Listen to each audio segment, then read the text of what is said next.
Hello and good morning once again, boys and girls out there in TV land. Welcome to another live edition Q&A show of Jedi Academy. I'm Ranger J 1999, your host and part of the RSG crew. If you're wondering what this is the Jedi Academy. This is where we bring the best and the brightest of YouTubers and game changers together and sprinkle a little bit of RSG madness. And we're here to answer your questions. This is a straight Q&A show where you get your best answer from the experts. And the way it works is if you have a question, all you need to do is pop it into chat. Make sure you put question in front of your statement or we will not scoop it up. That's on you, not us. And can't help you there. That's how the outline works. So if you want your question to be scooped up and read and answered by our awesome panel, then you need to make sure you put question in front of whatever you write. It's how we scoop questions, and that's just how it goes. Make sure you like and subscribe. Give us a thumbs up on the video. It does help us spread our content out to the YouTube world. Check out our Patreon, and we'll get to our ACS campaign at the end of the show. That being said, let's introduce everybody that's here. Of course, joining me and helping me with operations is, of course, Dr. Finn, Medicine Woman. Hey, Ranger. Yeah. I stopped playing Anthem. For now, or just until later? During Jedi Academy. But yeah, well, I mean, glad to see your addiction hasn't fully taken over. We are going to have an intervention for Finn with Anthem. It's getting out of control. I got my second masterwork yesterday. Yeah, I don't even know what that means, nor do I care. So Finn's not playing Anthem for you guys. Gee, thanks for thinking of the fans there, Finn. Appreciate that. Of course, I got to do that from time Sure. to time. Someone who I know is not addicted to Anthem is the one and only Warrior from Warrior Presents and Scissorman Warrior. What is going on, everybody? Hey. Also joining us from the light side of the Force, we've got Jedi Master Dastra. Good morning. Good morning. She's always so chipper. Finn, why can't you be like a Dastra? Also joining us, part of the RSG crew. I'm glad to have him here whenever we can get him. The sexy Buddha himself, the lightsaber builder extraordinaire, Sir Loki. Good morning. Are you alive? Yeah. Did you have good. you have your Ready to go. you have your coffee? Yeah. Okay. Good. Also joining us from serving our great nation here in America, in the United States Army, and my fellow MC. Well, we're an MC. He left me behind. Mr. King Felix.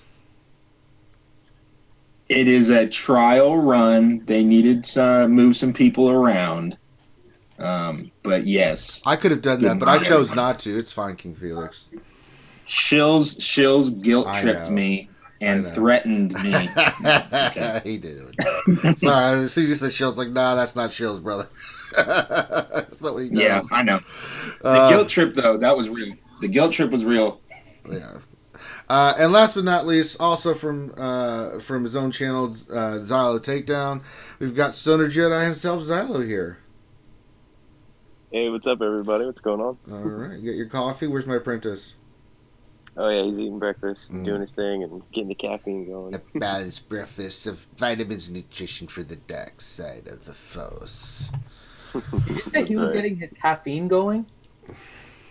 He better not be. I'm My getting apprentice does not need I need my caffeine. caffeine to be up this Why are early you with you giving guys. caffeine to the baby?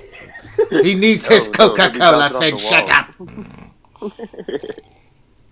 Force choking his father takes Then a you lot really of will energy. turn into Rangers and Apprentice. God damn, he's gonna run around and really try to choke you with all that caffeine. What do you mean he does that now? That's I know, that's but now science. he's at a whole new level with all the extra. Yeah. Well, we don't care if Xylo's back goes out. It's practice.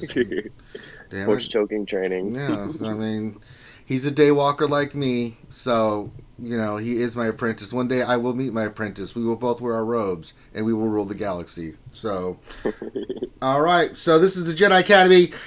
Get your questions in. I can see they're flying in fast and furious. Dr. Finn is going to scoop them up. Now, he is monitoring chat. Keep it civil. Keep it kind. If you act up, Dr. Finn's going to put you on the timeout, and I have no power over that. Well, I do, but I enjoy seeing Dr. Finn be evil. So, but get your questions in. Keep it clean. That being said, not much going on this week in the news. Oh, wait! Darth Revan is coming. Let's just go down the list of panel here and see how we're doing. I want to see, you know, normally I would go with Warrior, but I'm more curious to see what Jedi Master Dasher thinks of our Lord and Savior, Darth Revan. Well, it's about time, huh? Are you ready for our Lord and Savior? I mean, I'll get him if that's what you mean. That's not what I mean. As for running him in arena, I'm How gonna honestly see how my Jedi do. I mean, I'm hoping they can still compete. Like, obviously, he's built to directly counter Jedi Revan, Mhm. but I'm hoping I can still use some Jedi combos to fight him. If you can, are you going to be upset, Lady Adastra? Yeah, I'll be pretty disappointed if they can't at least, if I can't find a combination that can win on offense. I'm fine that, that he's made to counter them, so I'm expecting he's gonna destroy Jedi Revan, as Mhm. painful as that's gonna be. But if I can't even win on offense, yeah, I'm gonna be pretty mad. There you go. Warrior, I know you have everything ready to go for our Lord and Savior. Hallowed be his name, Darth Revan.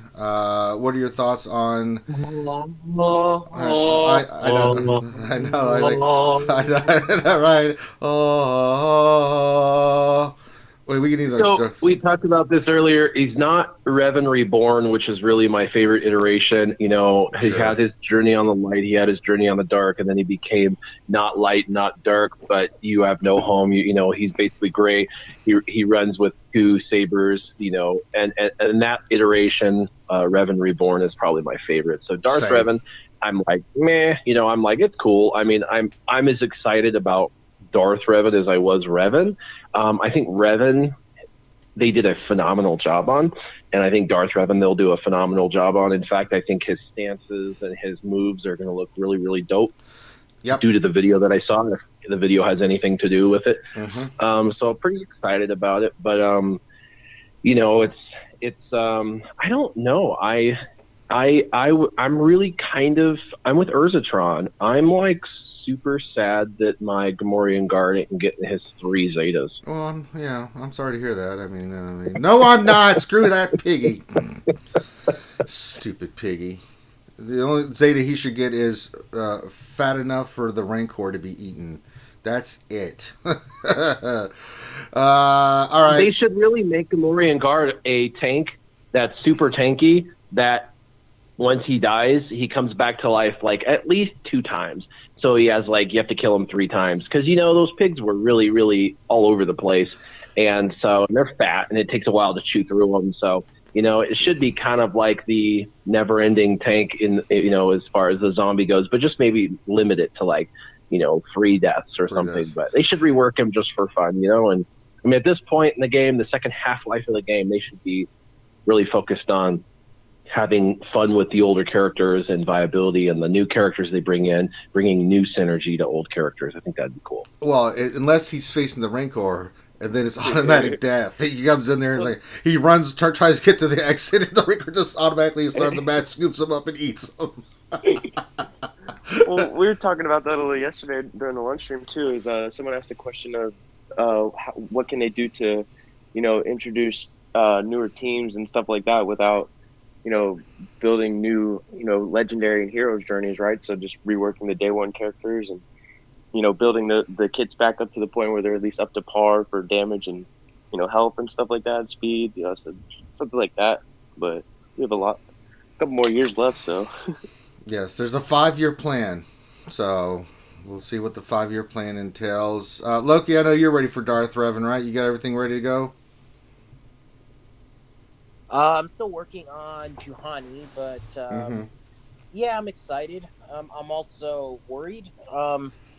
That little statement that they made in the newsletter about how he converts defense to offense, that has me worried about what kind of mod sets to use, and it brings back horror stories about General Grievous needing health mods to get the maximum potential out of him. So I sold all my defense primaries way back in the day, so hopefully it doesn't come to that. But other than that, hopefully it shakes up the meta a little bit. But at the same time, we're just shifting the meta to Darth Revan, so you'll see all Darth Revans in the arena shard pretty soon, probably.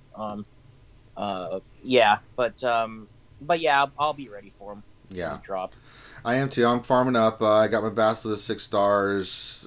Karth's about to be 6 stars. Juhani, I just got to put some more crystals into her. King Felix, I know, like, I don't know if you did, but I invested in those 3 packs for them from the weekly whale shipments. Did you do the same, and how are you doing? Um, I haven't bought those packs yet, but I have the Get crystals here. I'm your trying to ass see how in there. much Buy I those can get packs! from the regular farming. I will. I'll get them eventually. Get them, because But you know the event's gonna end when the packs end, so we have about like 13 days until the event's over. So I'm taking it slow. well, I'm talking about those 2,000 crystal purchases from the weekly shipments. Yeah, from the whale store. Yeah, wells are us. Yeah, I haven't done it yet. They're sitting there. They'll be there for another 5 days, so I got time. I'm just trying to see how much I can get from regular farming before I do that. Yeah, I mean, I'm basically, I had 26,000 crystals. I'm down to 11,000, but I've gotten my characters. They're flying up because when you buy those 128016, they kind of go quick. And then I bought, the 25 for 2,000 for each of them. I bought 50 for Karth because he was a character previous week, so I made sure I got that. So he's about he was in there star. for the. But I'm actually considering just to be, rather than be safe than sorry, that $39.99 pack. I'm thinking that I may get that so that we can have pretty much knock out Basil and Juhani. Then it's really just using all my crystals for Karth at that point. So yeah. So I'm sure You weren't really farming them, it sounds like. No, I've been farming the hell out of them. But, the drop rates, like I showed it on the other day, I've had horrible drop rates. I did like 2 refreshes of John and got 1. I was like, what is this witchcraft? It's like, what do you mean? Why am I spending 25 crystals? This sucks. I can only get 1 stupid Johnny. I was farming them regularly, but I had saved all my crystals, Adastra, so that I can just be purchasing crystals like a madman. Because I wanted to see, we didn't know when the event was, so I was farming them regularly. I wasn't really investing in anything, and I knew that they were going to do something. So I wanted to see what the packs were and things of that nature before I did anything else with my crystals. So now that I'm doing that, I'm just using my crystals to get them. That's what the whole point of having a huge crystal hoard is for stuff like this. Because when Reven came out last time, I didn't have it, and I had no shot. But now that I do have it, I can sit there and just be like making huge pops at a time on the investment. And I did a panic farm thing, and I only needed 15,000 or 21,000 when I started. I had 26. So if I just do what they recommend, I'll have it here before the event ends, and I'll have my Darth Revan. So yeah, you think more people are gonna get Darth Revan this first time than people did on Jedi Knight Revan the first time? I don't know, because a lot of people don't have HK-47. It was funny. Someone did a poll, and I think only 17% of people said they're going to be able to get Darth Revan. I think it's going to be about 20% of the population gets Darth Revan. And that's including people that make huge purchases, right? To get the character. I still think a vast majority. You think 20% of the player base is getting at most? I think that's maybe like 30-40%, man, because like people were expecting it after the second iteration of Pulse Order. Yeah, I think I don't think 30. Yeah, 34. There's a lot of time to prepare. I think 20 is too high. So keep in mind, I think what you're talking about, Xylo, is the bubble of people that are on Discords about Star Wars Galaxy of Heroes, that are following YouTubers, that are watching you're right. forums. Keep in mind, like the majority, I would probably venture to say about like 60% of the player base is playing this game casually, just relaxing, doing stuff. They're in a guild. They're not concerned about having the end game content immediately. They're just having fun with the game, right? Versus the really super focused people that are always trying to get at the top, looking up videos about counters and trying to win Grand Arena and Territory Wars. Always on the forums, yeah. Yeah, so it might be 20% of that 40% is what my guess would be. So of like the overall base, it's a small percentage. But I think overall player base, you're going to be far from getting Darth Revan. I mean, we looked at, what was it, Jedi Knight Revan, when we look at like the number of people that have Zetas, right? And we looked at the number of people that even have Darth Revan when we're Jedi Knight Revan. It's a huge discrepancy between the number of people that even have Jedi Knight Revan versus the people that have like CLS, even now. Yeah. So we'll be ready for this one, right? Yeah. So I think the number is going to be a lot lower, but within our little bubble of very very dedicated players, I think then maybe we'll see about 20% or something. Yeah, because a lot of people. I feel like there'll be more though that get Darth Revan on this first pass than on Jedi Revan. Because I was looking like at my shard and I was asking people to look at their shards and just kind of do a sampling. Because like everyone, recognized these new people that came up that got Jedi Revan on the second pass, right? So it's like they were a good indicator to see if they get Darth Revan on the first pass. And some of them are going to, like I did a sampling. Some of them are getting it. Some are way off. So it's like, it'll be interesting to see the numbers. I mean, my arena, there's going to be a bunch of us that have Darth Revan. Like, it's going to be ridiculous. Well, I think, like for my shard, that's a great point, Adasha, that I think half of us that are in the top 25 are going to get them. The other half are not. And those are some of the newer players that just got Jedi Knight Reven that are popping in. But there's 10 to 12 of us out of that have been in the shard in the top consistently since the shard since we've been in the shard. And then, I mean, we've been in the same shard chat for about 2-3 years now. And we should be able to get Darth Revan. And then I think it's going to create a thing where it's going to be just like what happened with the Sith Triumvirate with Traya. It's either if those that had Jedi Knight Revan were in the top, and those that did not were right outside looking in, because of they'll have Jedi Knight Revan, but it's going to depend on how powerful. I mean, let's just be real. They're going to make Darth Revan OP as hell, because if he sucks, get your pitchforks, get your your torches. It's going to be a mass riot. And I think that they're at least hyping him up from the trailer. The trailer was great. And it's also, like people see, okay, Jedi Revan is pretty insane, so Darth Revan's gonna be insane. I better get ready for him. Like I think there's gonna be more in that sense too, because it's a history there, Yeah. So.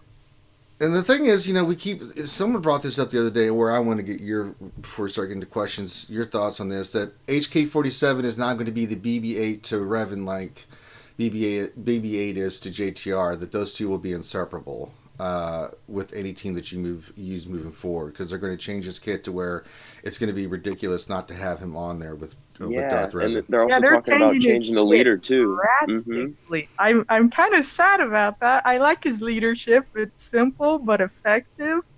However, the way they worded that of reworking him entirely, he's going to get some really good synergy then from the sounds of it. And also, I guess with whatever they're reworking, he would have been too powerful if they kept that leader ability. So that kind of indicates some of the stuff he's getting too. So I think he's going to be a really good piece of this puzzle here. Well, we know CG tells everything. And yeah, that's true. I mean, you have to take what they say with a grain of salt sometimes. Or a grain of salt, as Grande would say. Really, really good. Oh, but we're going to find a better combination of the 5 anyways. But I think his kit, it sounds like it's going to get a really good rework, though. Just from the gleam. I think it's going to be highly complex, because that's just the route they're going. It's like Magic the Gathering. When it first came out, it was like, this character can attack for 3 and can defend for 3. And then at the end, it was like, if you pay 1, tap, and put 3 counters on it, you get first strike, flying, and you can, pass something, blah, blah, blah. Like, they got so complex. And it's like, if you look at C-3PO, he's got multiple Zetas, and he's got like 6 friggin' abilities, and Revan's, leadership, it still doesn't fit in the thing. They got rid of the check mark, and they still don't have enough room for his leadership stuff. I think HK is going to be highly complex. I think he's going to work with droids. I think he's going to work with Old Republic. I think he's going to work specifically with Darth Revan. I think he's going to have abilities reworked, and each ability is going to have a little, nod to a different section in the game. And I think they're going to make him more of a passive person versus a leader. I'm interested to see how they do it. I guess my fear is that it gets so complex, like C-3PO, that it's like you got to start to get a master's degree to figure it out. Hey, I'm working on a master's like they degree. try to stretch it in too many directions. Yeah. So I don't know if you guys. they do a I'm good hoping job. that They you'll just still sometimes have a simple good kick. droids, I 'cause mean, droids are really we're talking to lacking each other. in When, good leaders there. So I'm hoping his leadership can still apply to droids in a way, but it doesn't sound like it really will. all right, Finner, you're going to say something? Well, I was just wondering if you guys saw the Reddit post about the Reven trailer, because I know we were talking about that, and they had some stuff with HK and whatnot in there. On Reddit, somebody posted it, and I think we all assumed it based on the packs, because every time they put out a pack, right, they have the packs for whatever the prerequisite characters are ending right when the event ends, except for HK, who's lasting a little bit longer, and that's probably due to his rework. Like the Fallen Bastila and Juhani pack goes on for 11 days from today. Karth and Kandris is another 11 days. Well, somebody posted the trailer for Reven on Reddit, and Carrie responded that this went up in error, and we'll be posting information on this shortly, but I wanted to jump in ASAP to say that March 21st is not absolutely 100% confirmed. It is a date that Reven could be released, but there are aspects of finalizing that are in flux, so we should not ever put a date out until we're absolutely certain. Anywhere in the next 1 to 2 weeks is highly likely, and I'm giving myself wiggle room for major issues to still crop up. Which at this point I think is kind of silly with the packs, but I'm kind of wondering what you guys think about kind of the trailer coming out and then March 21st not potentially being the date, but I think we all think it's going to be because everything's pointing to that. Hey, give me more time. I'm down. Well, they did say this kind of similar thing with Jedi Knight Revan, and they were like pushing it, right? And then he still came out kind of the estimated time. And I think Darth Revan, with something this big, and the fact that they've already given us more time and already given us one of the characters in a sense, with HK, and I think they're gonna rush it. They're gonna push this, and it's gonna still come out on time. All right. Yeah, and if there's issues, they'll just fix it as the norm. It's kind of a given that when they come up with something new, something breaks, then they have to fix it. Oh, goodness. All right. So let us start with questions. Finn, you've been scooping up the questions. Let's start with our man, Scissorman Warrior from the great state of Colorado. And let's begin. Okay. First question from Cavill Smith, which I think is a new name, so welcome, Cavill Smith. When episode 9 comes out, will Rose be needed for a legendary event, as a lot of people haven't farmed her yet? Honestly, I don't think so. I think she had her moment in the last movie, and I think they might give her a nod in the next movie, but I think they're going to take... I think they're trying to fix what they did. Honestly, I'm not saying she's like the problem, but they went a really political route in the last one, and it didn't make people happy because they just wanted Star Wars. They didn't need the politics, and they did an okay job with the movie special effects wise, but like story wise, there was just a bunch of unnecessary plot that was added for political reasons, and it just rubbed most of the population who watches this show, the movies, wrong. And that's just the overwhelming majority of people online, which we know is pretty sample and representative of the individuals that actually watch it. The reviews didn't do well at all. And Star Wars as an entire thing has tanked, sadly, which is pretty crazy across the board. So I know that in this last episode, they're trying to give a nod to Luke, and they're trying to kind of revamp things and try to save it, so to speak. So I think they're going to try to keep it just special effects spectacular, and just have the story a solid Star Wars story, kind of like most Star Wars fans like and expect. And with doing so, I'm not sure that she's going to have a major role in the next one. And with that, I think we'll see 3 or 4 characters. I think there'll be like a new Imperial trooper from the movie.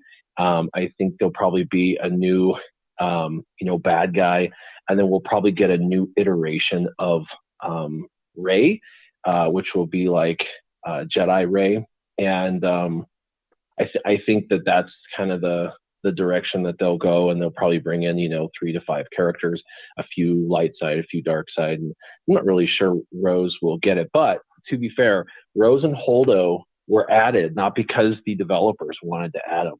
They were added because it was like part of the contract with Disney.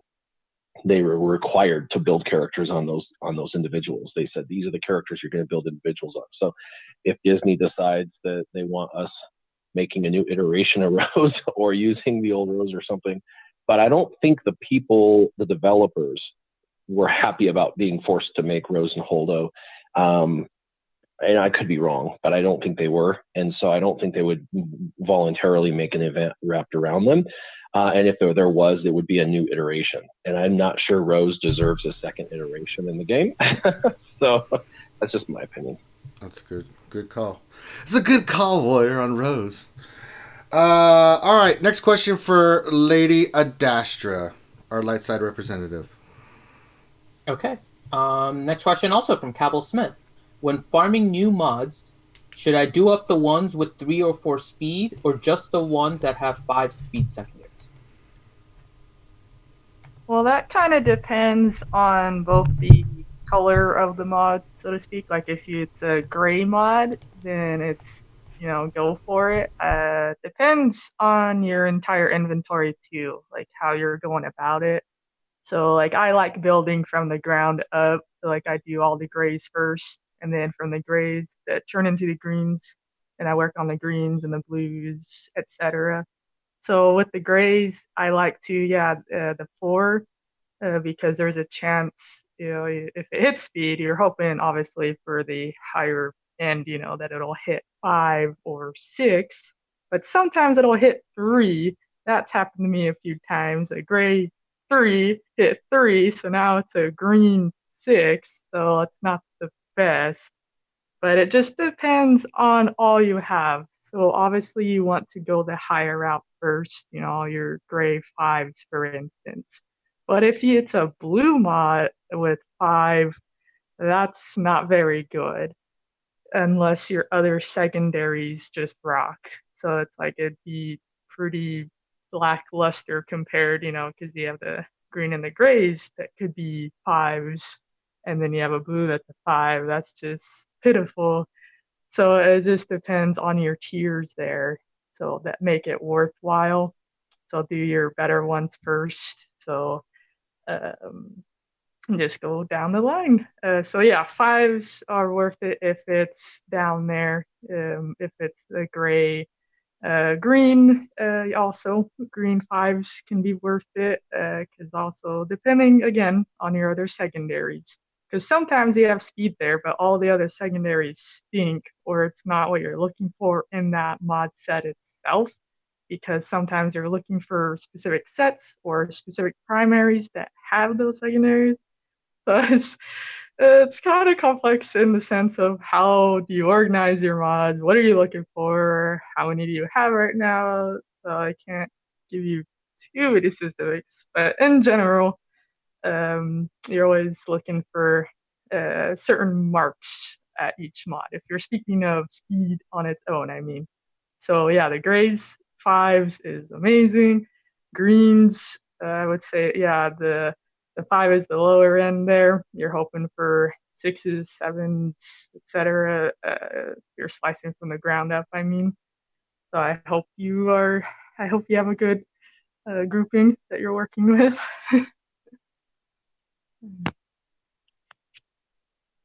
All right, next question for the Lady Lightsaber Killer himself, Sir Loki. All right. Question from Nate Lewis. If you have all the bounty hunters, what's the best way to split them up for Grand Arena? And then if you just wanted to make the single best defensive team of bounty hunters, what would that be? So if we're doing Grand Arena like 3v3, I would put like Django lead with probably like Boba, and then you can do a third like Nest, or you can do like Stormtrooper on, or you can do some kind of maybe a taunting tank for those two, preferably a scoundrel tank, because then they get the 30 speed from Django's lead. And then the second Grand Arena team, probably like a Bosk lead or something like that. So like Bosk and Dengar and maybe Zam Wessel or again like Nest or just a solid third to protect Dengar and allow his stealth and all that to do his thing and keep healing up Bosk. So that's what I would do for 3v3 personally. And then right now for 5v5, I think it's still a little difficult to split them up. You could go like Django lead with like 4 other scoundrels. So again, you take advantage of that 30 speed, or you can so you can have a Bosk 5 team, and then you can have a Django lead with another 4. But right now, I think Django lead has a slight edge just because of the speed bonuses.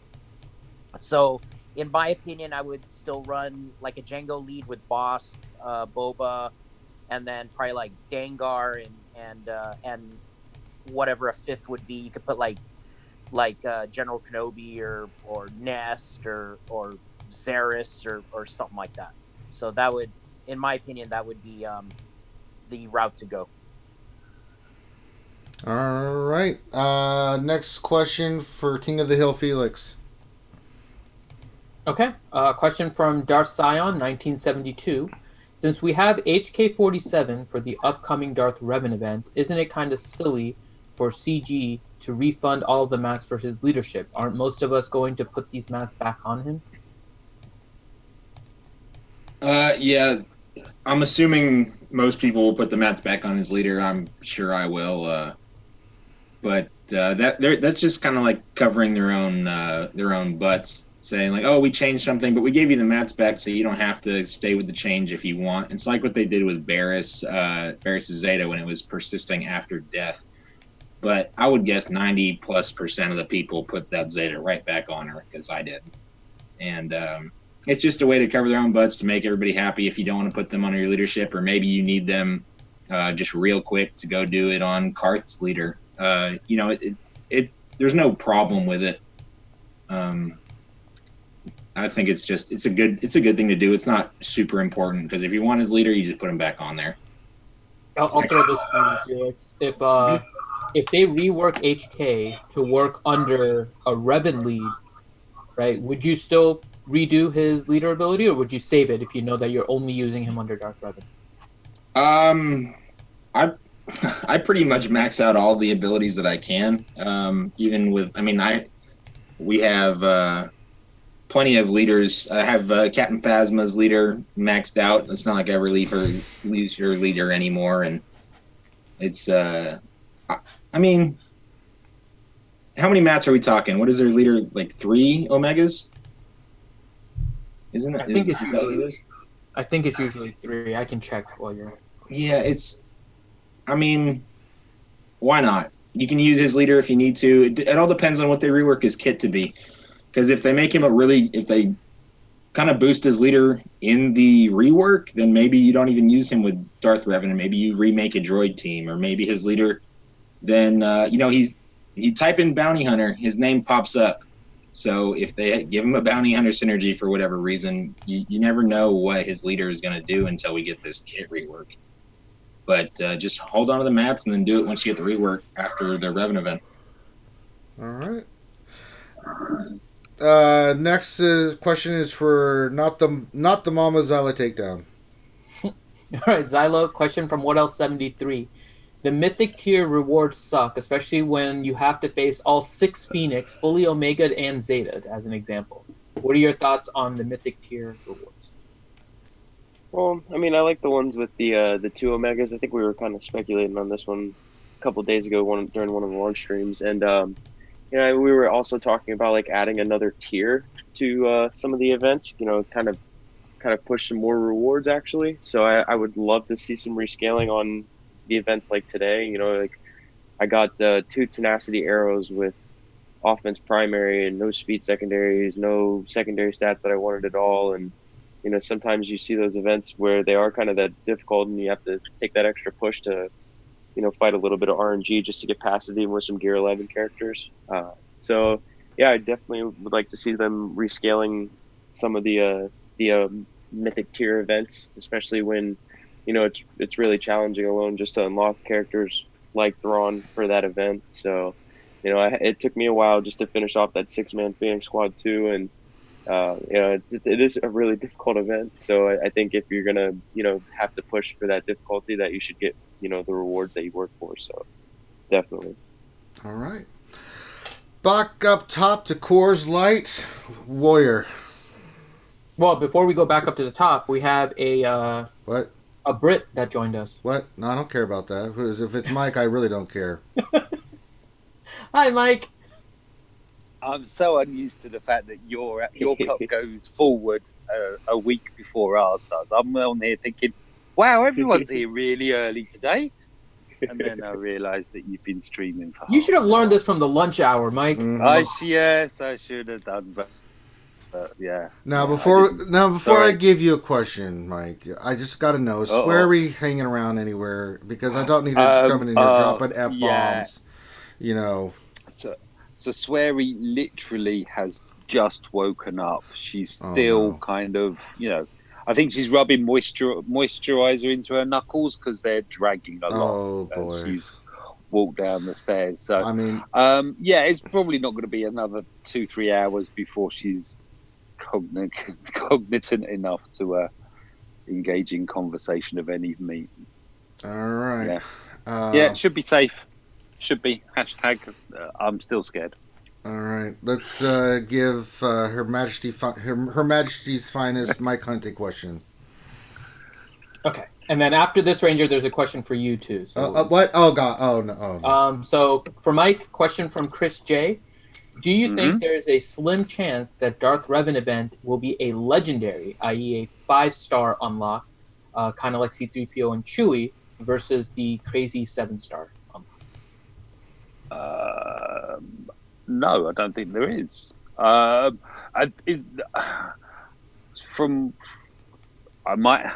You can help me out here.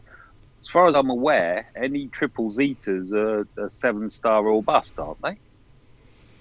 Any characters that have 3 Zetas are only the 7-star option. Used on them. What? You buy them, and then Hero's Journey is the 5, isn't it? 5-star and up. Oh, really? Testing. 1, 2, 3. Now you're okay. There you go. You were breaking up a little bit before, but you're good now. Woohoo! There you go. Okay. Yeah. If in doubt, bash the phone. No, I think it'll be the 7-star jobby. It's we've had a long time to farm these characters, and we all kind of got onto it as soon as they were available too. So Canderous has been farmable for quite a while, and his Cantina nodes. I mean, I think the issue that most of us are going to have is the fact that they've already stated this is going to be difficult. The last time they said it was going to be difficult, it was really difficult. And I think we're going to have the same thing here. So it's one thing to unlock, to have the characters so that you can actually participate, and it's then going to be how much gear have you got to heap onto them before you get the unlock. Hashtag I blame Fan. All right. What's the question for me, Fan? So the question for you is from Eric Estrella, and he says, question for Ranger, what is your crystal plan on spending in farming the tunes for Darth Revan? Well, so my plan is, Canderous, I'm still doing just regular energy. I'm getting 6 to 9. Although yesterday was an aberration, I only got 1. But typically, I'm getting between 6 and 9 of him with regular canteen. I'm not refreshing or anything, so I don't need to spend any crystals on him. The 3 that I need to worry about is Bastila, Juhani, and Karth, and I'm kind of keeping them even.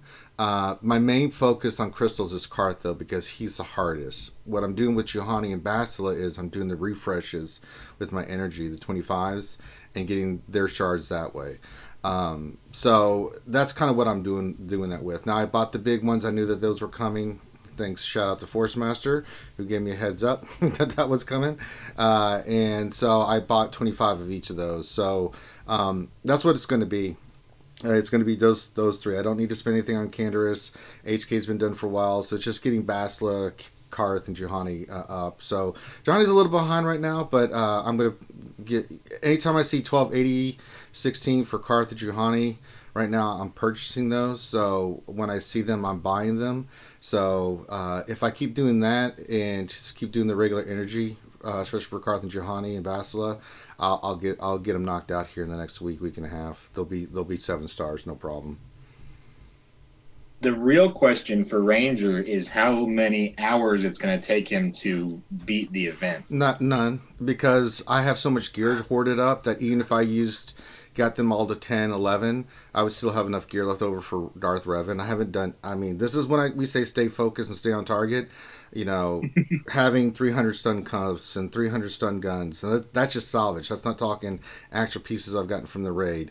600 Corbantes. You know, that's the kind of stuff I'm still hoarding. So I want another Thrawn event stream. That's what I want. Well, I'm not giving you it. Damn it, I've done that too many times, and now we'll have to see how the event goes. I still think it's only going to be like a gear 10 check with these characters. It better be really hard. It better not be passable with like gear 6 or something. It's not going to be gear 6 or 7 like the Reven one. It's going to be gear 9, gear 10. People are saying 11 and 12. I'm like, no, they're not going to do that because a lot of people did not have HK47. You know, we keep getting into this bubble where we think the older players that are going for it, oh, we've had HK, so it's going to be harder. No.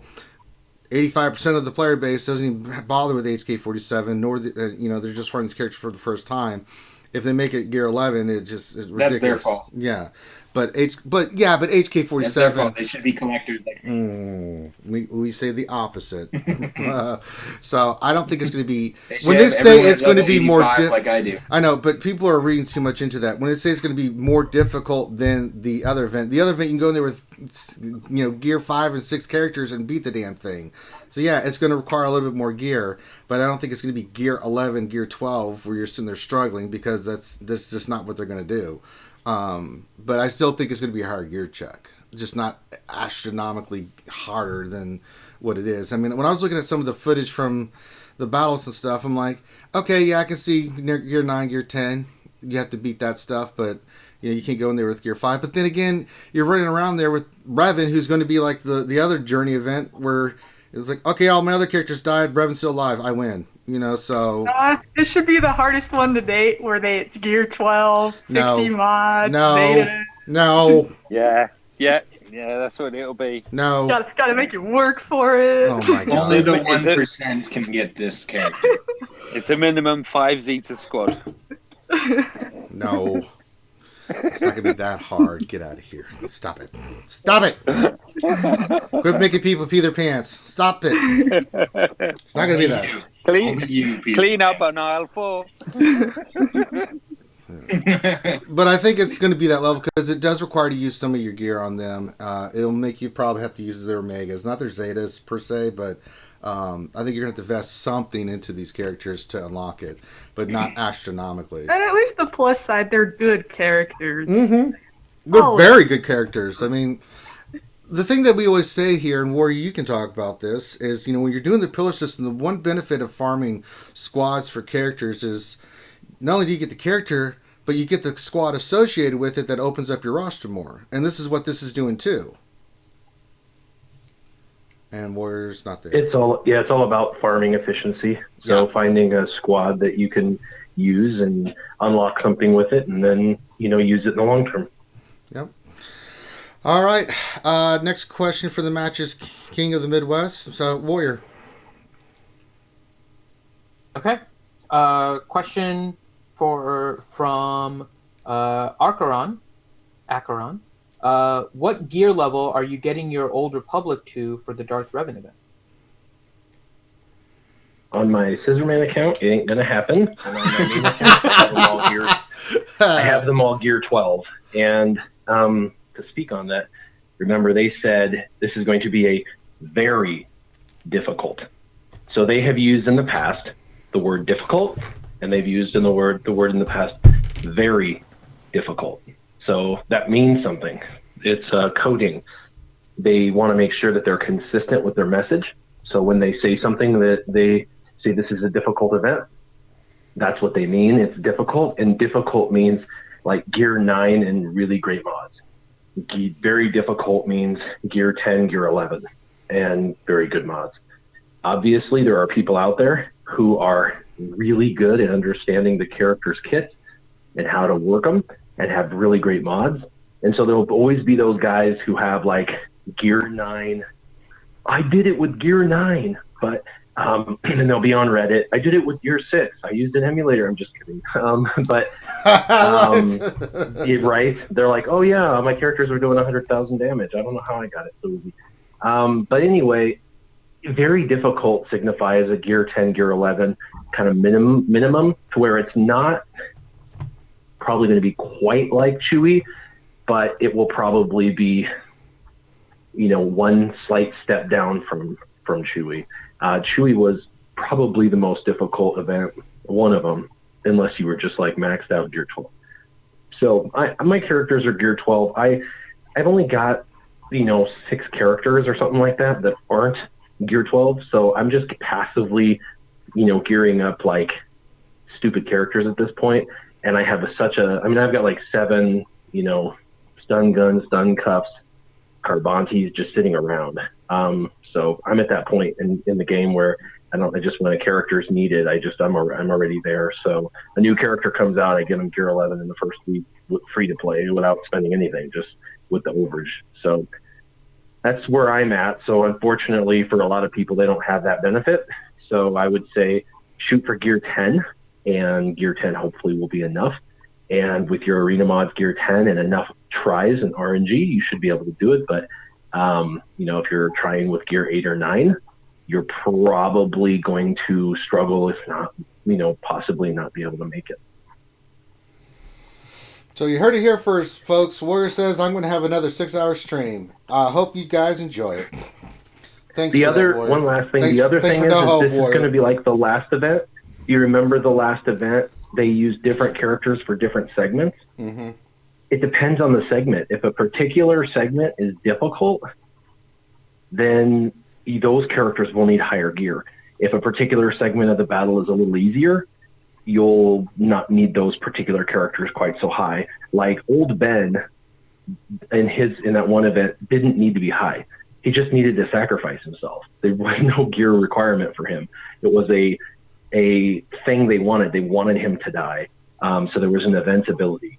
So gear requirements for him were actually really low. But, it depends on what the characters needed in that particular event. Well said. All right, next question for not a dark side practitioner, Lady Adastra. Okay. Jedi Training Bogus question for the panel. So we'll ask you this one, Adastra.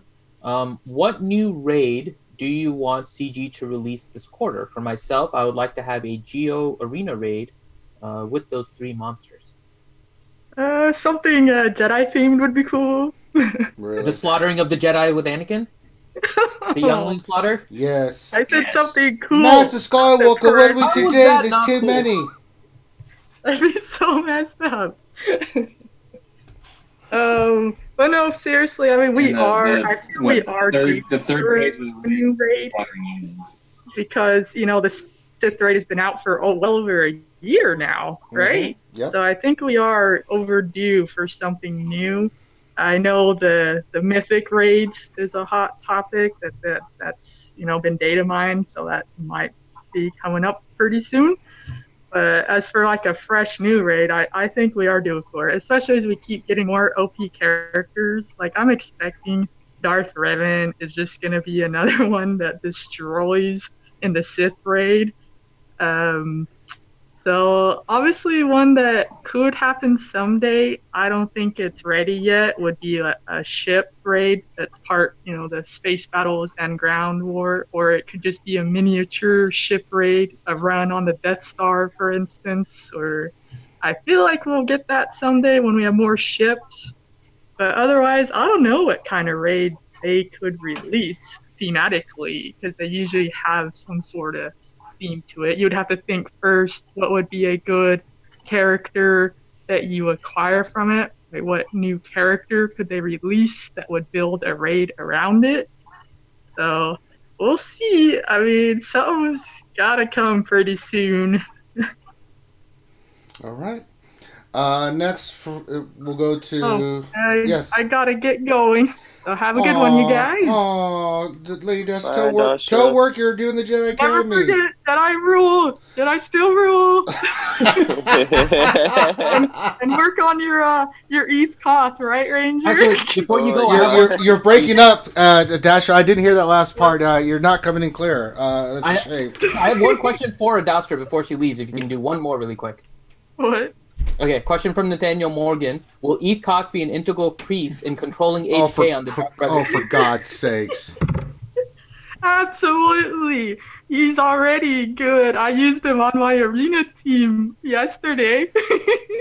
And she tagged Ranger, I saw it. Yeah, I'm going to upload a video, actually. I did some fun combinations, and so that was one of them. So I'm going to upload that video, and I'll be sure to tag Ranger so you can see the mighty ETH Koth in action. Yeah, there. I won't watch that. I didn't watch the other one. I was like, oh, ETH Koth. Nope. Delete. But yeah, that answer, I'm really hoping, because when Darth Revan and that combination comes out, that there will be options of different combinations with him too, and therefore combinations of Jedi Revan to attack with. Because I honestly don't think he'll shut down a Jedi Revan team that hardcore. Jedi Revan is so powerful.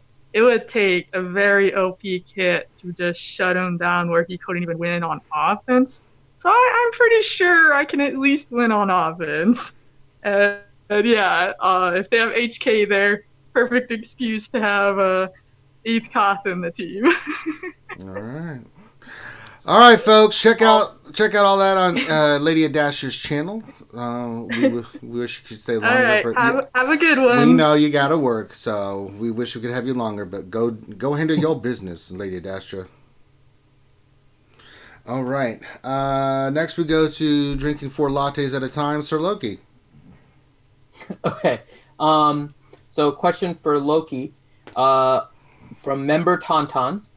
A lot of people say Imperial troopers are Nightsister counters in Grand Arena. It seems like they were a counter when Zombie was low gear and are not reliable anymore. Any other reliable Nightsister counters besides Imperial troopers? I mean, Imperial troopers could be. You just need the mods now, right? But the Nightsister mechanics have changed so much. Specifically, it's the whole interaction with Zombie and the bonus health, and then you basically have to kill the other 4 Nightsisters, I guess, twice to trigger Zombie, to res them, and then they come back, and then you have to obviously kill them one more time, and then you can. So effectively, you got to kill the other 4 Knights or one of the 4 Nightsisters 3 times before they go down, whereas the old mechanic, obviously, that wasn't there. You can kill the squishy zombie really fast with Imperial troopers. I mean, you can still do it. It's all mod. I mean, it's all about the mods now, right? And then even the trooper team. I would experiment with other members of the trooper team, and then it's all dependent if they're running a Asajj Ventress or Mother Talzin lead, right? Because that totally changes the whole Nightsister team when you fight them. So with that said, I mean, possibly look into range trooper more. Look into getting your Stark really fast because he's the turn meter engine of that whole team. Yep. I mean, Death Trooper's still good. You can dispel the taunt of Zombie and then kind of go for a quick takedown of another Nightsister, like a squishy Nightsister, right? But in terms of like other Nightsister counters, I mean, you still have you have the usual counters. I mean, you can do the CLS, you can do JTR. I mean, and granted, I get it. Those teams are probably suited for other counters, but at the same time, though, I mean, if you kind of taken an underwhelming team against a Nightsister team, then you're pretty much in the same boat, right? Like, I mean, you got to take the team down regardless. So, you know, I wouldn't give up on troopers yet, I guess is my point. I wouldn't. I love them. Yeah, it's all about the mods. I mean, Stormtrooper's really good. You get that taunt off, and hopefully you can get around the dispel from Asajj Ventress. Maybe you proc the taunt after Asajj Ventress does her AoE, so you got some time. But I wouldn't rule them out at all. It's just you got to go in there with maybe you know, you got to swap out 2 or 3 maybe trooper pieces to make the optimal team against your opponent. But again, going back to additional counters, you know, you can still try the Rex Wampa you know, team, and hopefully you get Wampa charged up, and you can one-hit KO the Nightsisters, you know, pretty quickly. So, I mean, Reven's good. Treya's good. You know, if you're just looking for like unconventional counters, I mean, you could try a bounty hunter team. There's numerous counters. Yeah, boss, high tenacity and stuff. Yeah. Yeah. I mean, but again, you know, my point too is don't rule out the troopers yet. You just got to mod them a certain way. Well, yeah, even with range trooper in there, they're really nasty. You know, because you know Veers gives that speed up to Stark, and if he's super fast, he's going first. And once the troopers get going against Nightsisters, it's over, because once they start getting one kill, their turn meter goes almost to full, and then they're just constantly going. You know, if you got Snow Trooper in there, he's doing 30,000 a pop. It gets really nasty. So yeah, it is about mods. If troopers go first, I don't use Snow Trooper anymore. I think he's squishy. Yeah, I like him just because I've got the bayonet on him, and he hits so hard. I mean, 35,000 on every character, and he's just constantly doing that. It's nasty. But I can see people that like range trooper more in that team with Death Trooper and the rest. I see it too, because you get all those assists and stuff. So I think the Mother Talzin lead team is probably easier than the Asajj Ventress team. Sure. Because the AV team gets all the turn meter. But if you're facing the Mother Talzin team, then I mean, it's really, you know, you want to bring in Shore Trooper for the heal. But against AV, you might be able to bench Shore Trooper, and you can try. I think Death Trooper is really good, because as I mentioned, you know, the Nightsisters res 3 times before you can kill them or something like that. So I mean, the death mark or something like that on the final kill shot, if you want to call it that, that helps a lot. And then you just get the train rolling with all the assists from range trooper. There you go. All right. That's what I use. I use range, snow, and death with Stark and Veers, and easy peasy lemon squeezy. Yep, it's nasty. All right. Next question for King Kong Felix. Okay. Question from Felix from Sith Lord 72. What do you think of the 200 crystal make good for the outage? I placed a ticket since I missed both my payouts and didn't get my 200s. Lots of others had the same issue. Oh God. Yeah, I didn't get the 200 crystals either. It wasn't during either of my payouts. I haven't placed a ticket, and I probably won't because I'm lazy. But this is one of the longer like outages that they've had in my memory. It was close to 3 hours? Yeah, 4 hours, I think, because I couldn't log in for like almost 4 hours. I couldn't log in. Yeah, that's longer than I thought, and I was expecting to have something waiting in my inbox when I logged on, but I guess they didn't feel like doing that. So if you missed your payout, definitely log a ticket. If you missed, you know, I'm glad this didn't happen during a TW or something like that, but it's kind of, I'm surprised. You know, usually we get something for even a small outage if it's 30 or 40 minutes. So this one was kind of excessive, and they haven't really done anything to make it right. I don't know if anybody else on the panel not get their crystals or anything, because I didn't get anything.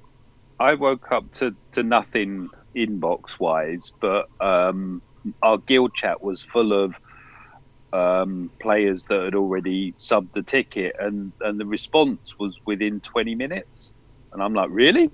So I went on, did it, got 500 crystals within 15 minutes.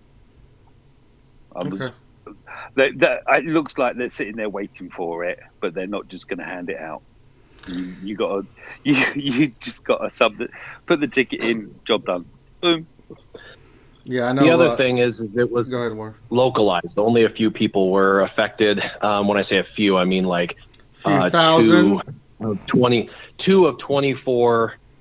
12% of the population. That's a small chunk in relevance. It wasn't like everybody as far as the payouts go. So that 12% needs to apply for their crystals. The other thing is even if you missed your payout, you were probably still top 30 or top 50 and you got crystals.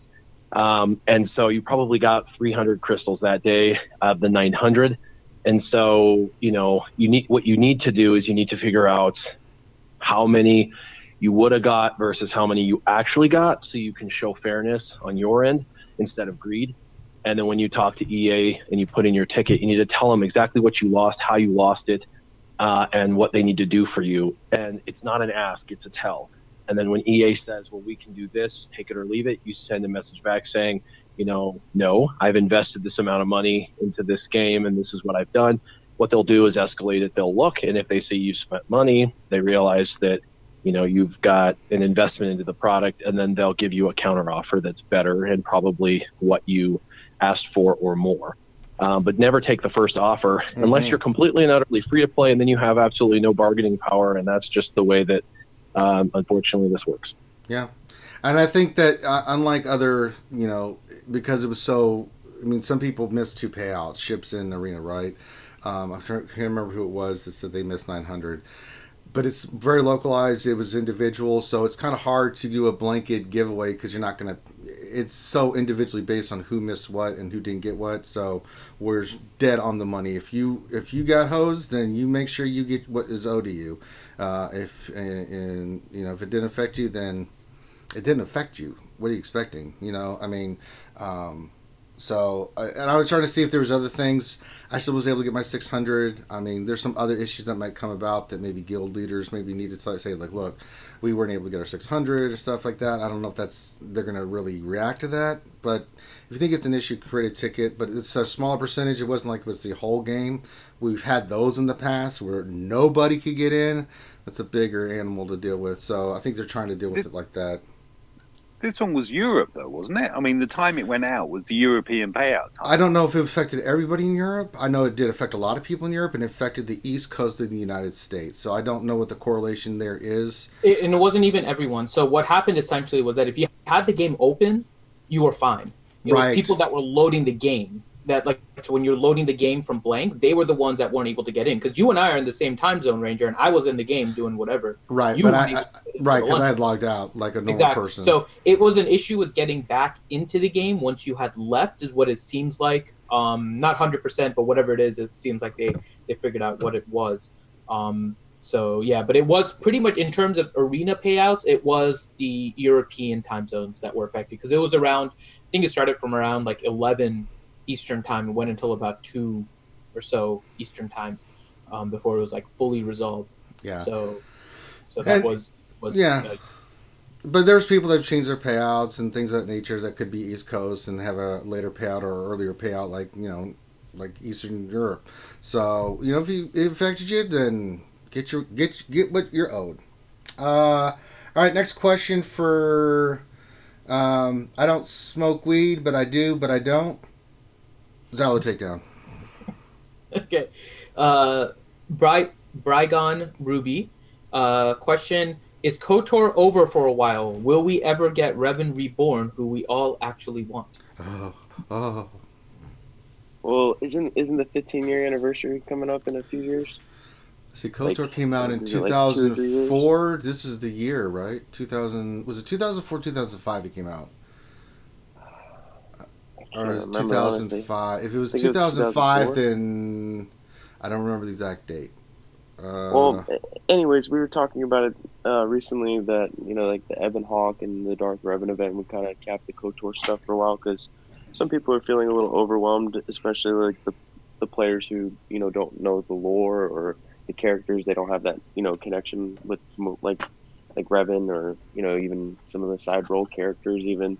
But I think the Ebon Hawk and the Darth Revan event again were a way to kind of cap off KOTOR, and they did hint that they were going to revisit some original trilogy content too as well. So I don't know if they were just speaking in terms of like C-3PO, Chewbacca, and the Falcon, or if there's more content like that too down the road from the original trilogy, and then you got Clone Wars coming potentially in the fall, I think it is. Mm-hmm. So we'll see what happens. We don't have a confirmed date for Clone Wars, but there's potential for a lot of content there, especially with the release of Grievous at the beginning of the year. And I feel like even though he's not like a meta team, like he's kind of like one of those big impact teams like the Nightsisters or Troopers, the teams that we're accustomed to using for counters all the time. And I feel like after a while that the droids and the Separatist droids in particular are going to be one of those teams that you want to have invested in long term. And overall, it's just revisiting older content. No, well, not older content, I should say, but revisiting, the original trilogy and the prequels and everything, and bringing content out of that. And then we'll see what happens through the year. I'm excited either way. Whichever, if they bring more original trilogy stuff, that'll be exciting, of course. Again, we've been saying, Jedi Luke is probably a little bit more down the road. So I expect to see more clones. I want to make a second clone team, and I want to be able to use my clones. So, all right. Next question. By the way, it came out in 2003. So we're past that. Okay. Yeah. okay. Right past So maybe a part of the the next couple of years there will be some more KOTOR stuff, or maybe even KOTOR 2. So, Old Republic, you never know. All right. Next we'll go to Michael Kane Hunt for the next question, Finn. Okay. Question from Mr. Space Bear. Given that we know the raid rewards now, are your guilds planning to sim the Heroic Rancor raid? I think we are. I to be honest, I completely missed mine and just picked up the rewards. You son of a... Yeah. I don't know. Raids have just really gone off the boil for me. But that's just a personal thing. Yeah, I mean, I've got my main account and an alt account, and both of them. Chatter is just looking and getting everyone registered and updated, and sim the way. Why not? I mean, what is there? There's one challenge, I think, isn't there, for solo in the Rancor or something? Mm-hmm. I think there's a one. Yeah, once you've done that, sim. Why not? I mean, there's everything else in the game is taking so long. And I've just put a question in actually regarding Arena and how everyone's experiencing that. I'm just finding that Arena is taking far too long. Far too long. So anything that shortens that, allows me that bit more time, I'm going to do. And simming seems to be preferable than just posting a 0 and getting a reward. So sim. All right. Back up top to Running with Scissors. Wait. We have somebody else that joined us. We have Mr. Ramon Azad from the Alliance. Well, I don't care about him. Next question for Warrior Man's... No, I'm kidding. What's up, Ramon?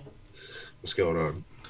Well, no, you don't come here being all... you don't do that again. And I want you to get some damn coffee in your system, and you come on the show, and you be all hyped and stuff. So let's try this again. Hey, look, it's Ramon. Hey, what's going on, man? See? How hard was that? It wasn't hard. You didn't even use any energy. You burned 2 calories. Damn it, Ramon. God. Yeah, I'm just feeling a little under the weather, so I had to get some extra rest, but sorry about being late. No, you apologize for being late. We're just having a little chat, that's all. So let's give a question to Mr. Ramadasa. All right. Question for Ramon Azad. What are your thoughts around the HK rework?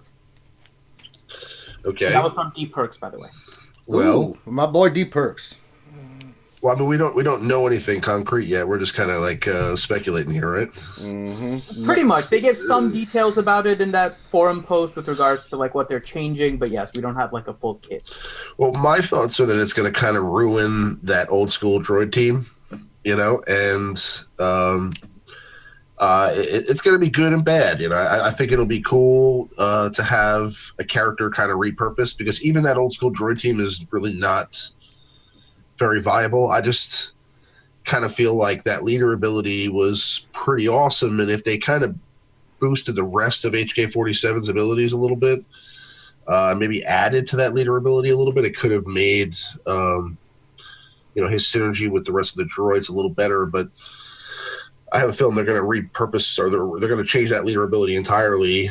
And if that's the case, his viability with the droids will probably be less viable than it is now. He's not going to really be able to be used in like a secondary droid lineup anymore, is my fear. But if there's some new meta team made from this, including him and Darth Revan and Dark Bastila, then maybe it's not such a bad thing after all. Just got to kind of see what happens. All right. Any other surprises, Finn? Not right now. Okay. And we go back up top, as I was saying, to Running with Scissorman Warrior. All right. Question for Warrior from Andrew Crookshank. I have neglected ships, rank 150-ish, spend 100% of my ship currency on Zetas. What would be your suggestion to try and catch up? So that's the problem with misprioritization. But obviously you can't change the past. But I just, on a side note, I would speak to everybody. Screw Zetas. Get your ships in order. The reason is, once your ships are in order, you'll always place first, and then you'll get so much currency. You can buy all the Zetas you can handle in the future. I did it. I went 4 months with no Zetas out of that, and I was behind the curve on Zetas. I'm now the number one person in the game with Zetas. It's a sound strategy, I promise you. And so make sure you get all your ships 7-starred. Make sure you get all your crew members that are only available in there 7-starred. So you've got all the characters and ships that you could possibly get. And the moment that happens, then you can switch over to exclusive data purchases. But what do? Well, you focus on the characters and ships that you know are so overpowered, they guarantee you a win. First off, the Houndstooth is the staple tank in the game, period. If you have it, you can win. If you don't have it, you're probably not going to win. The second is the Millennium Falcon. Because of the Millennium Falcon and his offensive ability, if you have the Millennium Falcon, even unlocked at 5 stars, you're able to just decimate the opponents pretty easily, especially if you have Cassian in the background.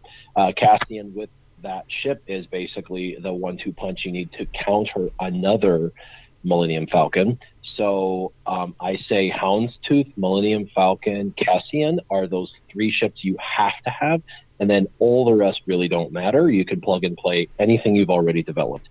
So if you have Houndstooth and you have Cassian, then you only have 1 ship to worry about.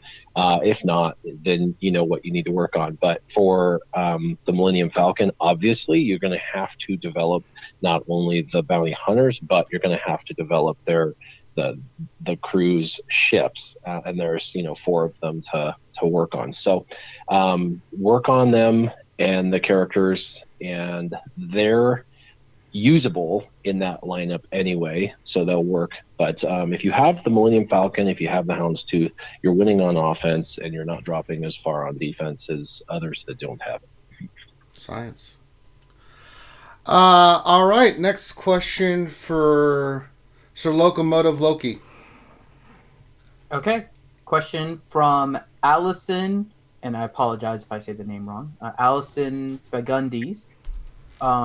Question, I know I need damage, crit chance, and critical damage for Yoda, but how much speed do I need to mod him for? Damage, crit chance, and crit damage need to be as high as I can, but do I need a minimum speed? So I'm assuming you're going to go all offense primaries, right? So we're gonna go offense, arrow and triangle and cross on Grandmaster Yoda.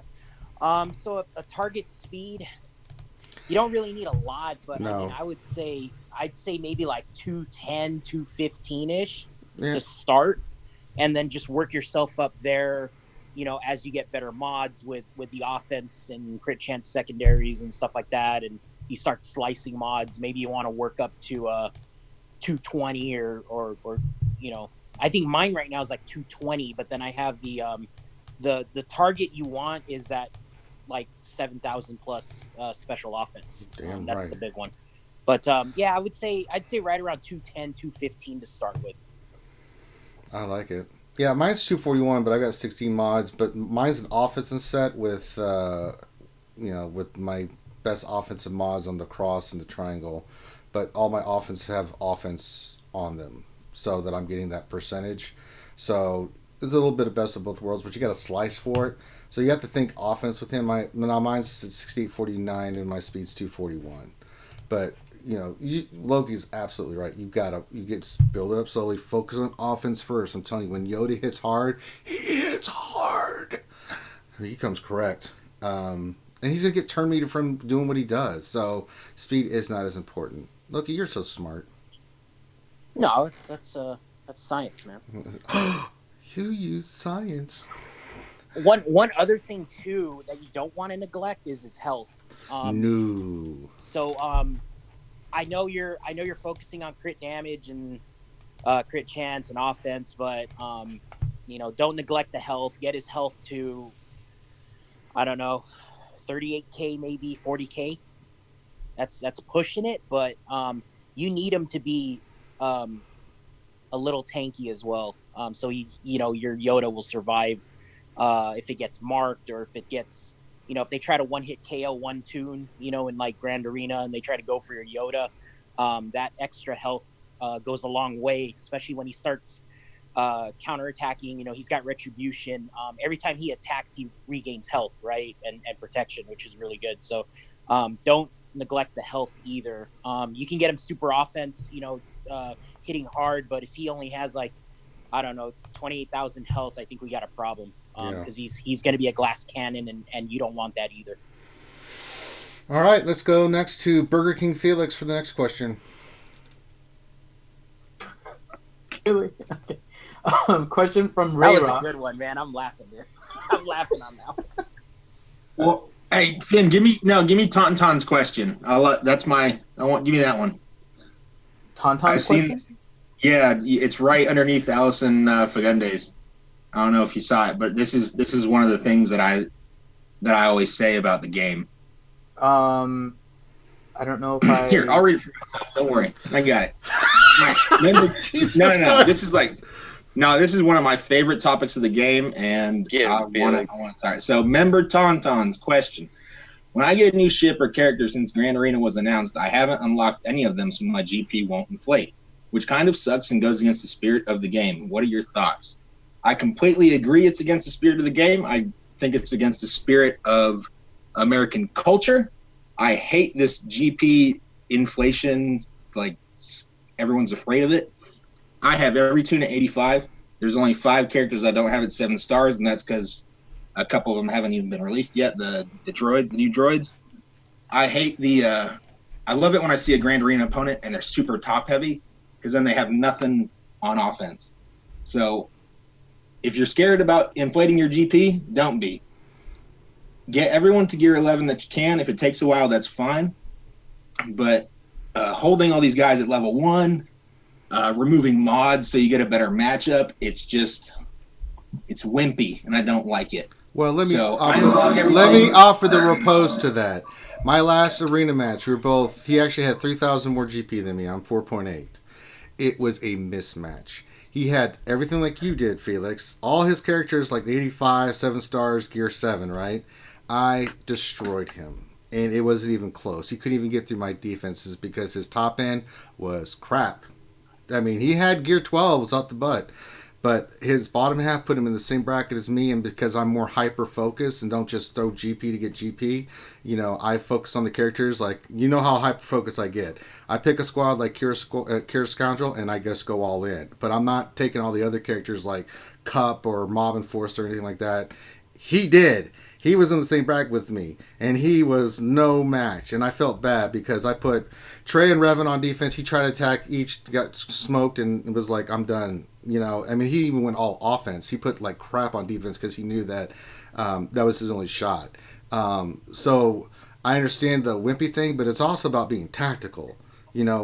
Why have all those characters that you're not going to use if, why not wait till you're ready to work on them and then get them up so that your GP is not just fluff, it's focus. So here, you make a good point. You make a good point, and here's my rebuttal to that point. I think people are scared of Gear 11 characters now. I think they think Gear 11 characters are worthless, at least at the top end. No, they're not. They're great. So Gear 12 are nothing. Because I'm hardly even seeing Gear 11 characters on defense and Grand Arena and everything. And then when I look at the rest of their roster, all they're like, if it's not going to be Gear 12, they don't even take a character to Gear 10 or Gear 11, which I don't understand. Because Gear 11 still works for, most of the characters. I still see Gear 11 characters in Grand Arena or and Squad Arena. But when I see, when I look through somebody's roster for Grand Arena, I look at what they don't have. That tells me what they can't use. I don't look at what they do have. Everybody has like the same stuff. But if I see somebody have Captain Han, they don't have Fulcrum, that's the first thing I do. I don't check your speeds later. I don't care about that. I'm looking at what you can't put on offense or defense, because that'll tell me what teams I won't have to face. So if I see all your characters at level 1, I'm like, okay, cool. This is going to be an easy Grand Arena. I don't care how hyper-focused you are. Even though I know Warrior disagrees with me. Real quick, so I didn't have Member Tauntaun's question because make sure, guys, that you type question. Yeah, it just said quest. Yeah, it said quest, so it never came up in the bot. So please make sure you type question, otherwise it doesn't get picked up and I can't put your question in the list. So please make sure, again, type out the word question. Needs to be in there. All right, okay. Let's go to XY Xylo Takedown. All right, question from Ray Rock. Now that we got another ship, do you picture CG has enough to release a more ship launch, to release a launch of some form of fleet raids by the summer or fall? Well, it depends on if they keep the cadence with like this galactic chase, right? But and to follow that point too, you're gonna have to find a lot of ships, to keep releasing once a month. That people are gonna want to keep participating in the galactic chase with their crystal income and spending a little bit of cash even. So maybe by the fall, like towards the end of the year. I mean, because at this point we have, even though they're not all the best ships, we have 4 full ship teams. So if we get a capital ship this year, like we've been speculating, I've been saving my prestige up personally too. I think that if we get another decent capital ship to go with, Chimera, and Tarkin, home one, there's a lot of teams that can carry, and depending on what kind of buffs and advantages that the ships get in the raids too as well, right? Like how the Jedi and all that particular stuff get the buffs in the Sith raid, or particular journey characters and iconic characters got like the buffs in the Sith raid. So certain ships and capital ships I'm sure would have buffs as well. And I would love to see a ship raid, because I'm a big fan of the raids in general. I still play them a lot even today. So I would love to see a ship raid soon this year, and I think the cadence of the galactic chase in general is a way of them hinting at a ship raid this year or soon in general. So I would hope so. I mean, a lot of people would say that we don't have enough ships yet, and I totally agree. So they have to keep releasing more of these galactic chases, and maybe even find a way to do some ship marquees in between this year. And in addition with the capital ship, I could totally see a raid this year. All right. Next question for Downtown Abbey's own Michael Hunt. All right. Question from Fat Tony 99. What gear level should I be gearing up the Darth Revan event tunes to start preparing for the event? I currently have them at gear 7, 8, but I figure that's going to be too low. Can I safely gear them any higher? Ooh. And which ones? Which ones? Right. So,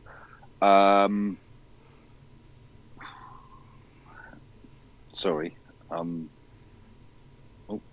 I'm in the middle of an arena battle.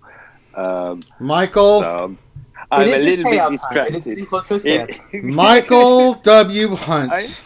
I wasn't expecting to be. If I can add a little fuel real quick, I would say the first character would be Karth, right? The leader, right? And then kind of falling down the tree there. We don't even know what the event looks like yet, right? We also don't know if HK is going to be a leader too. I mean, so the lead HK may have a leader for Old Republic that's better than Karth's. Or who knows, maybe Darth Revan will just go in there and smoke the whole event. Well, no, Rework isn't until after the event, right? They have not said one way or the other. I'm pretty sure it's going to be going on after, and that's why his pack has got an extra 14 days to it. Yeah, that's what I was hearing. Is the reworks and everything come out after? So if it's coming out after, then Karth is your only lead, isn't he? Yeah.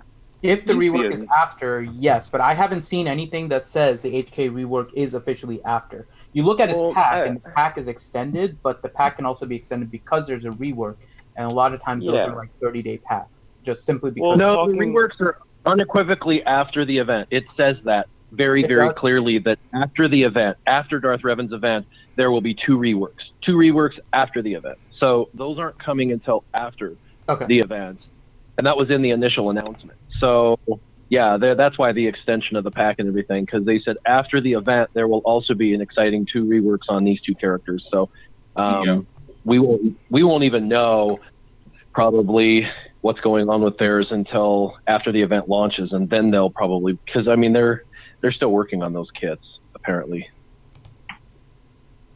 Yeah, they're having trouble at the moment with what to do with HK, aren't they?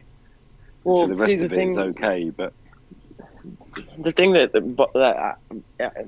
really is like another question is like, if they really start Reven before the reworks, then what's the point of having synergy with HK and Bastila, right? I mean, is it just to introduce the character and then follow up with the rework, or that HK and Fallen Bastila both have text with Darth Revan in their abilities? So I mean, like, introducing the character without those two characters to follow trade would kind of like introduce a stale character, wouldn't it? Because you're not getting the full bang for your buck out of that. I think but I think what's happening right here is I think that they're putting their energy into the event and Darth Revan, and they want to get that out, and they've got other teams working on the reworks. And I think if they rework Bastila first, that gives hint as to what's going on with Darth Revan. Actually, we'd be like, because of that. So there won't be a need for that synergy until that character exists, and then once that character exists, there will be a need for a specific synergy to a specific ability. And so I have a feeling they will have synergy with his two specific abilities that he has that are going to be unique.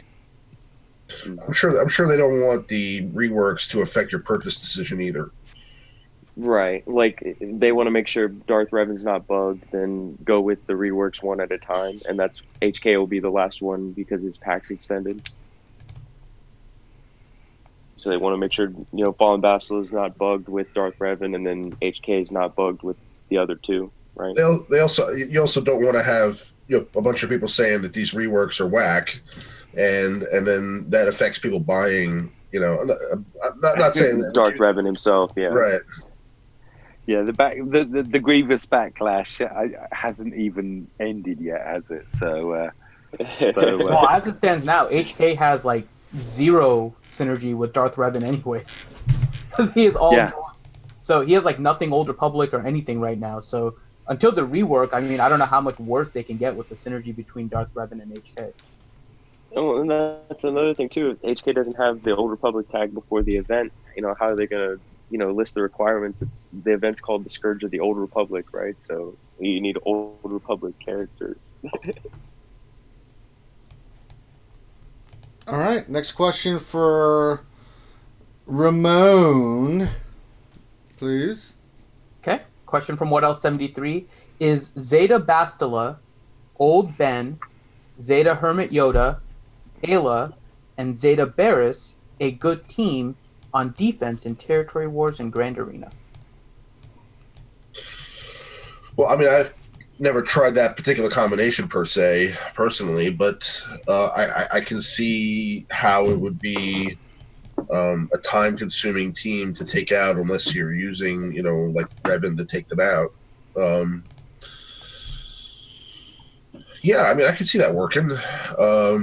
Ayla is actually really good, a kind of underrated character in the meta, and Old Ben is a pretty good tank, especially if you have a Zeta on Old Ben and his taunt, and Bastila is going to give bonuses to the whole team. I can see that really working well, yeah, especially with the pre-match bonuses you automatically get from Bastila. Bastila's leadership. Yeah, I mean, it sounds on paper like it would be a really good defensive team, to kind of kill time. It would be a team that you would go into the battle kind of thinking that you could wipe them out and maybe misjudge how long it would take you to take them out. You may end up at least getting 2 battles out of it on defense because if they go in there with a team that's not able to take them out in the time allotted, then they're going to have to bring in another team because that's a pretty beefy team. So, yeah, I mean, I could see that working. All right. Back up top to Weatherman, Cold Weather. I can't talk. Just Warrior. God dang it, I messed that up. Finn, are you on mute? Oh, yeah, that would help. D perks for Warrior. Where does Darth Revan fit into your pillar system? He doesn't. His characters have just become farmable, and I have the pillar system. The 5-pillar system is built for absolutely every single character in existence of the game as of the end of February. Not including Darth Revan. Darth Revan's characters are all relatively difficult to farm and are extremely in-game. I mean, Bastila is in Pillar 5, so she's so hard to get to, and then once you get to her, she's such a long grind, and she's just one, of the characters. So there's these really hard to get to and difficult characters, and you're going to have to be in game. So if I was to jam him into a pillar, I would put him in Pillar 5. But that's eventually when things get reworked, probably where he's going to fall is that in game, Pillar 5 thing, just like the rest of the Sith, because they've put the Sith on the hardest levels to get. I mean, Traya is the hardest chase to get in the game as far as raids go, and takes forever. Even if you're doing well, it's 4 to 6 months. And then you've got your gearing and development of it. You can't even unlock nodes 9 until you're basically level 84. That's when you can unlock the node 9 that gives you those characters to start going for, like, Scion and Nihilus. And so, I mean, by that time you should be focused on something else that matters more. And so that's why the pillar system was built, is it's like, yes, those are cool characters, but you can get way more accomplished earlier on with these nodes that are easier to get to and easier to attain. Get these standardized characters, and that's going to help you in further development, which is going to give you better rewards, which is going to pay off. And Sith is at the end for that reason, because they're the hardest to get to. Faction, even if you like them, they're just, you're going to have to spend money if you're going to have them early. And then he would fall in the 5th pillar, but who knows what next year brings. I mean, there might be a 6th pillar once we have a whole nother year go out. I mean, they've introduced a record number of characters last year, which is absolutely insane. So we'll see, but I wouldn't put him even on the pillar system at this point. He's the only chase that's not on the pillar system, and he's such a difficult chase for beginners to intermediate, it's not really much of a worry. Remember, the pillar system's not built for the person like me on my main account who has everything. It's stupid. I don't even need it. But for anyone who's like new, who's early to mid game, we're talking people that haven't even hit level 85 yet. That's what the whole pillar system is for. It's a strategy to figure out priorities. All right. Next question for a man who built a lightsaber, an actual lightsaber, and told no one, Sir Loki. All right. Question from Wargul128. With all this extra time to farm for Darth Revan, do you think this will be a Gear 11 event with a Zeta Karth requirement? Ooh, I don't think they would be that cruel to do the Zeta. You might need Gear 11 just simply because maybe you're a player that just doesn't have the mods, I guess, to overcompensate to strengthen the character. I'm personally, I don't think my Juhani's even going to be like Gear 9 or Gear 10, so I'm going to overmod her. But the rest of my tunes are like Gear 11, Gear 12. But I don't think they would do a requirement. I don't think they've ever done that in the past. But, you know, depending on your mod situation and RNG, it might be it might be a good idea to maybe get your tunes up to like Gear 10, Gear 11, just to guarantee you that win. You know, when they launch the event, we'll have obviously a week or a week and a half or something like that to gauge the difficulty and the game changers, and all the content creators will probably come out with their videos as well. You know, so if you're worried a little bit, I would wait maybe a few days in and let people play the event and showcase it, and then you can make a decision if you got to get your guys up to like Gear 11 or something. But I don't think they would do the requirement like that. They never have. All right. Next question for Smoothie King Felix. All right. Question for Felix from Hermit Fulgrim. Question: when do you expect the Millennium Falcon to come back? When did it come out? Was it January? January 17th. 17th. My guess is it'll be a 6-month turnaround, so July, this summertime. My guess it'll be July when it comes back. They have never had a 6-month turnaround for anything in this game, not even Reven.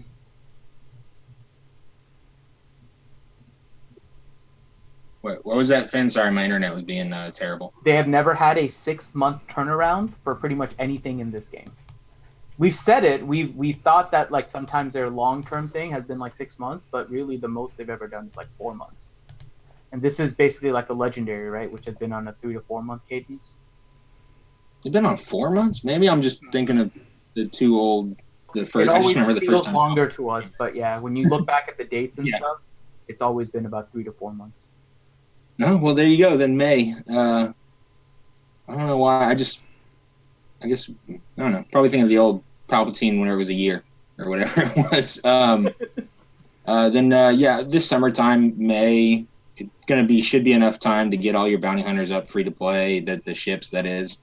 I know I'll make it without having to spend any crystals, and I hate ships. So May, June, this summer, MILF will come back. All right. Next question for not Zed, but Xylo. Xylo, take down. Question from Fat Tony 99. We have this guy not in our Arena Shard chat because we didn't let him join, that just climbs to rank 3 all day. He blows crystals all the time just to stay in 3rd at all times. Any idea why he would want to just sit in 3rd all day? Doesn't accomplish anything, just makes him spend crystals on refreshes all day. Maybe just to help certain people in the shard to, climb over or take bonds off his character so they can, help them climb to. He's climb not through the in ranks their or shard anything. chat. No. Oh well, then maybe he just likes to play arena and he likes to test and clock his teams, and at that point he's also really active if he's there all the time, all day, every day. So. He doesn't claim rank 1 or anything. He just stays at 3rd. Yeah. That's what the question seems to say, yeah.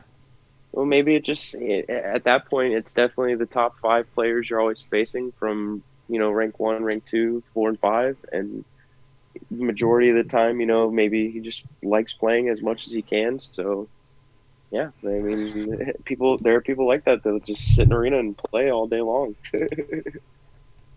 I would message him and I would let him in. I wouldn't try and target him and be a jerk with all of you guys, because he obviously, you just in the question says he spends tons of crystals to stay at 3. Sounds like he's trying not to be greedy, but he wants to be a part of the top, and he's willing to spend whatever it takes to get there. That's more than probably most in the top of the leaderboard.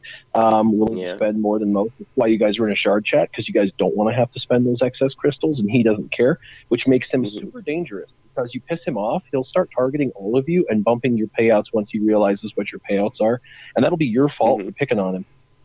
And so for me, I would talk to him and try to figure out when his payout is and that kind of thing, and then just leave him alone. He's in 3rd place unless there's a payout where there's 3 people that need 1st, 2nd, and 3rd, and then in that situation you can always tell him, hey, at 2 o'clock your time, we're going to have to get you out of 3rd so this person can have a payout or whatever. But if not, what you're going to do is you're going to create a monster who decides he's, you guys are a Nazi organization in that sense, and preventing him from getting in.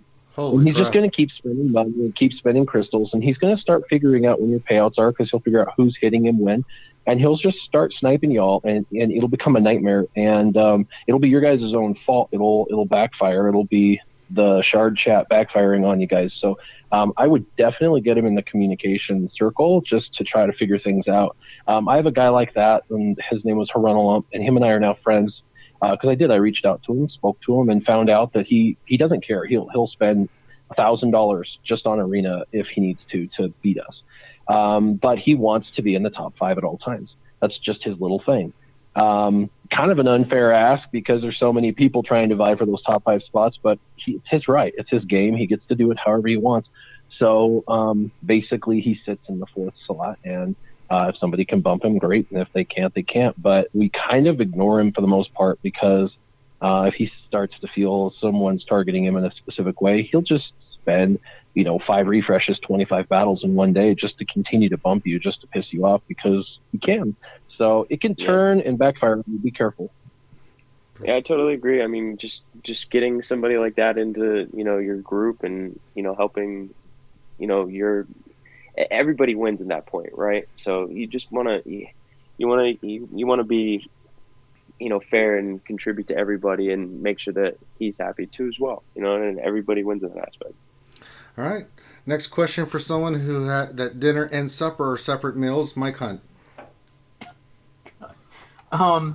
Okay. This is from Albin Rubin's question. Do you think it's possible CG won't screw up big time, and instead will use Finn's rework and Darth Revan to bring back equilibrium in arena? Do you think CG would be capable of this? Yes, I think they would be capable of that. No, I don't think they're going to do that. I think it's going to be dark rock, paper, scissors will be our arena. So it'll be light side Reven, dark side Reven, CLS, and Treya. Those are going to be kind of like the 4 squads that you're going to see in your arena. That's where I think we're going with it. I think, however much we hope, I think that Finn is going to get some sort of rework, and yeah, Lady Adastra leaned towards it earlier, that Darth Revan's going to kind of, I don't know, replace Finn in Heroic Sith. Maybe, yeah. That would be where I think they'll go. I don't think we're going to see Finn remain in arena for much longer. Not until the next meta, once we move away from Old Republic. But that's going to be quite a way away. All right. Next question it's pronounced ramen, not ramen noodles. Remo. Romulus 01, or Romulus 1. Question: Jedi Knight Reven teams are buff oriented. if Darth Revan becomes a heavy debuffer or a mass dispeller like Scion, do you think Bastila Shan, regular Bastila Shan, light side leadership, can be a counter to Darth Revan? I mean, that's heavily speculatory, but yes. I mean, obviously she is kind of a counter to, her tenacity bonus would really help out a lot against a heavy debuff team. There would be, others too, though. So, listen, I'm not saying that Bastila won't be able to counter. I don't think that they're gonna make a hero's journey character or an ancient journey character able to be beaten on a regular basis consistently by a marquee character like Bastila. So I mean, I don't know. Do I think that it's a possibility? Maybe with the right composition, maybe with Jedi Reven on the team. Sure. But I still think that Jedi Reven's leadership is probably going to be better, and I think you're going to be missing some things. But it's too early to tell. I mean, we got to wait until we see what happens with Darth Revan's kit and synergies that he has with HK and Dark Bastila. And once we have more information, then it'll be time to theory craft and kind of try to figure out some counters. But another thing to think about is if you're talking about debuff teams, there's other characters that are kind of anti-debuff, like for example, Rex, who's always been a part of the meta over the course of the game. He's always found a way to creep back in. Maybe this is a way for him to come back into the meta again at some point. I mean, it'd be nice to see more than just the Jedi and the Sith in the meta, for a change. Maybe have, some other team compositions, become more viable as well. So, we'll have to see what happens. And maybe with, the new episodes of the Clone Wars coming out, maybe, because they did all that, I doubt that they did all that work, making the clones look better last year for nothing. Maybe they'll do some, give some love to the clones at some point, and maybe that'll be a thing down the road at some point. Maybe there'll be a clone synergy that counters the meta too at some point. So that's something to think about also. All right. Next question for a man who loves the white snowy powder, Warrior. All right. Question from Apropos Wooen. For a newer account, what would be the ideal bounty hunter team for a 7-star Chewie? What gear level and mod goals would be important?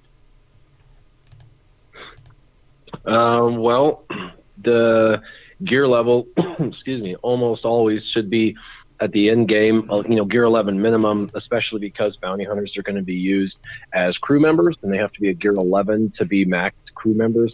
And then, of course, they're going to be used in the Chewie event to unlock Chewie. And as we all know, gear 11 is kind of almost minimum, really, for that team. We get those crazies who say they did it with less, but the truth is it's so hard. Why would you do that to yourself? Get them to gear 11. You need that anyway for the ships, and it will make the event easier. And even at gear 11, the event will be exceptionally difficult.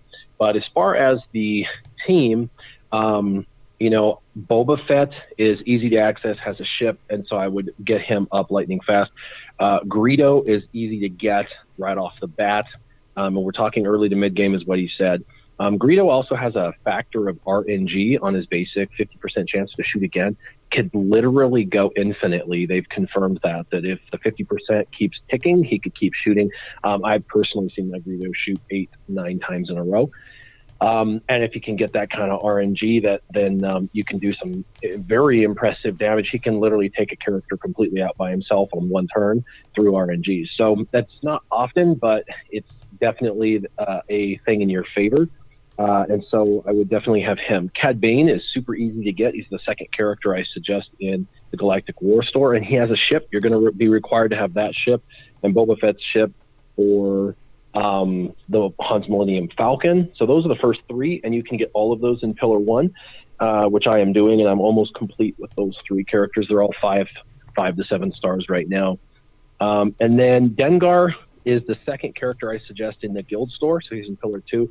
Dengar's a must when he's under stealth. The others can't stealth. He's super durable. When he gets debuffed, he gets tenacity up and stealth. He's an exceptionally powerful character because his debuffs just keep coming. His mini-mind mayhem is insanely powerful.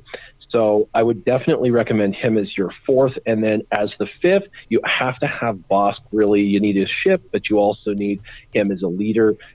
He's the staple lead for the team.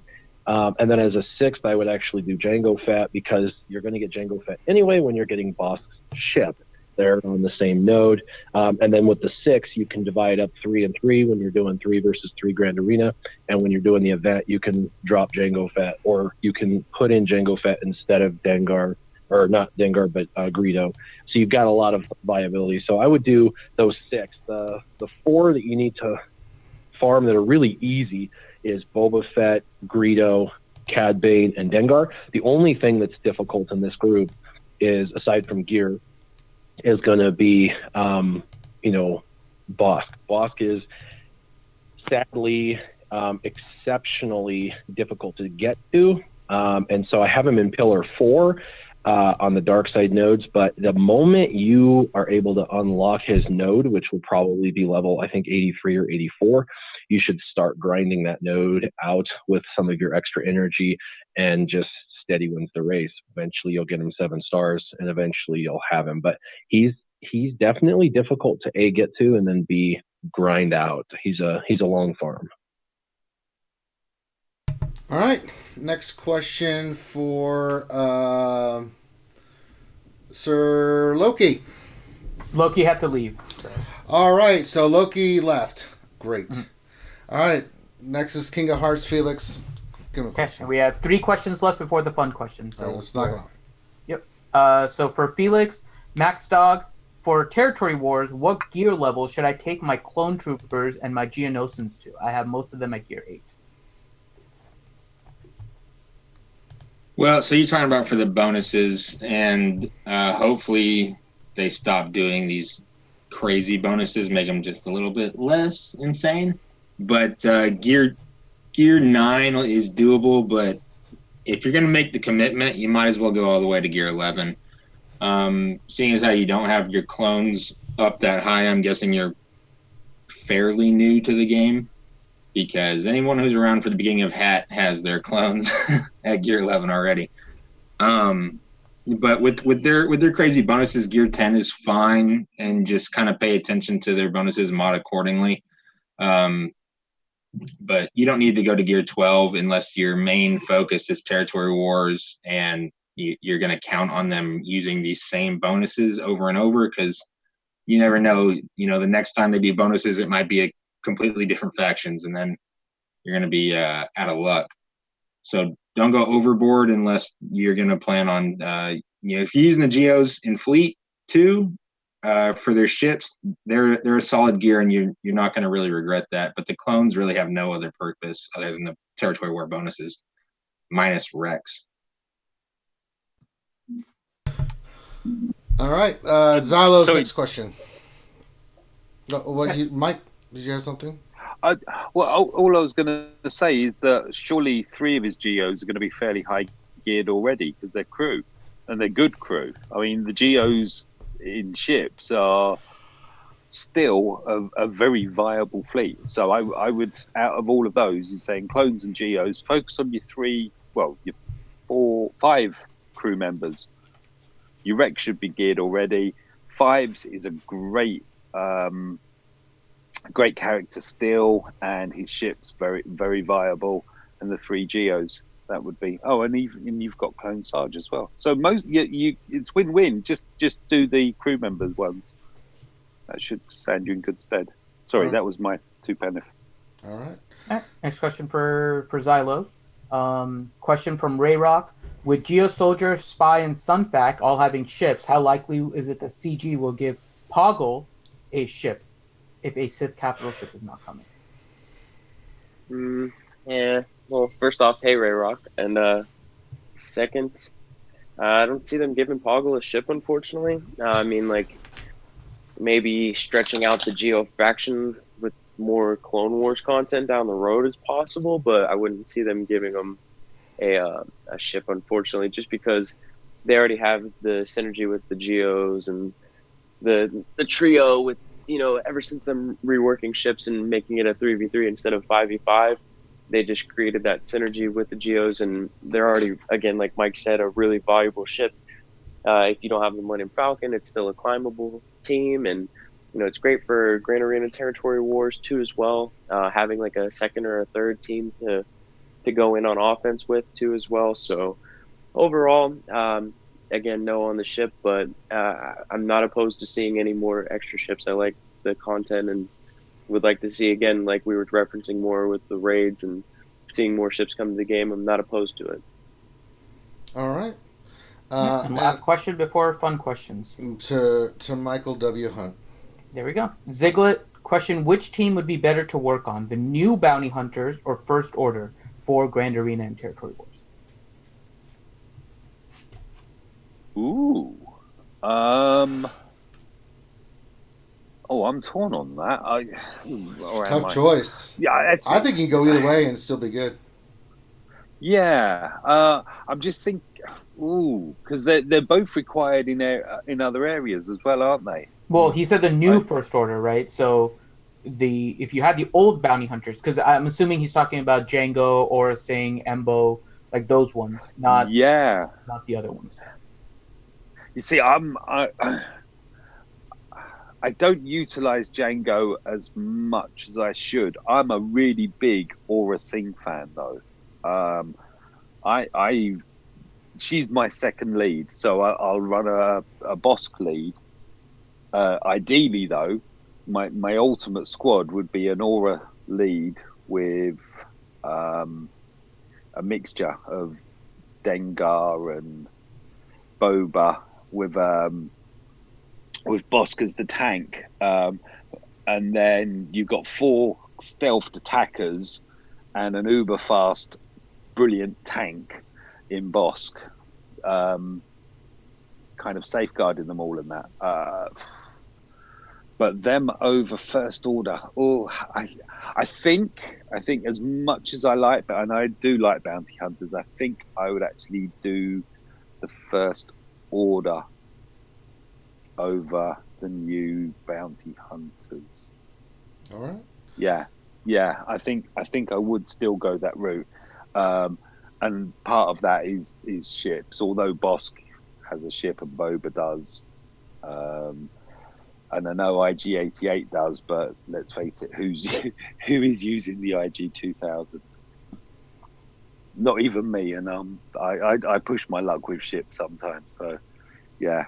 I think I just for the ships as well, and the fact that Silencer gives you that additional kind of boost in fleets.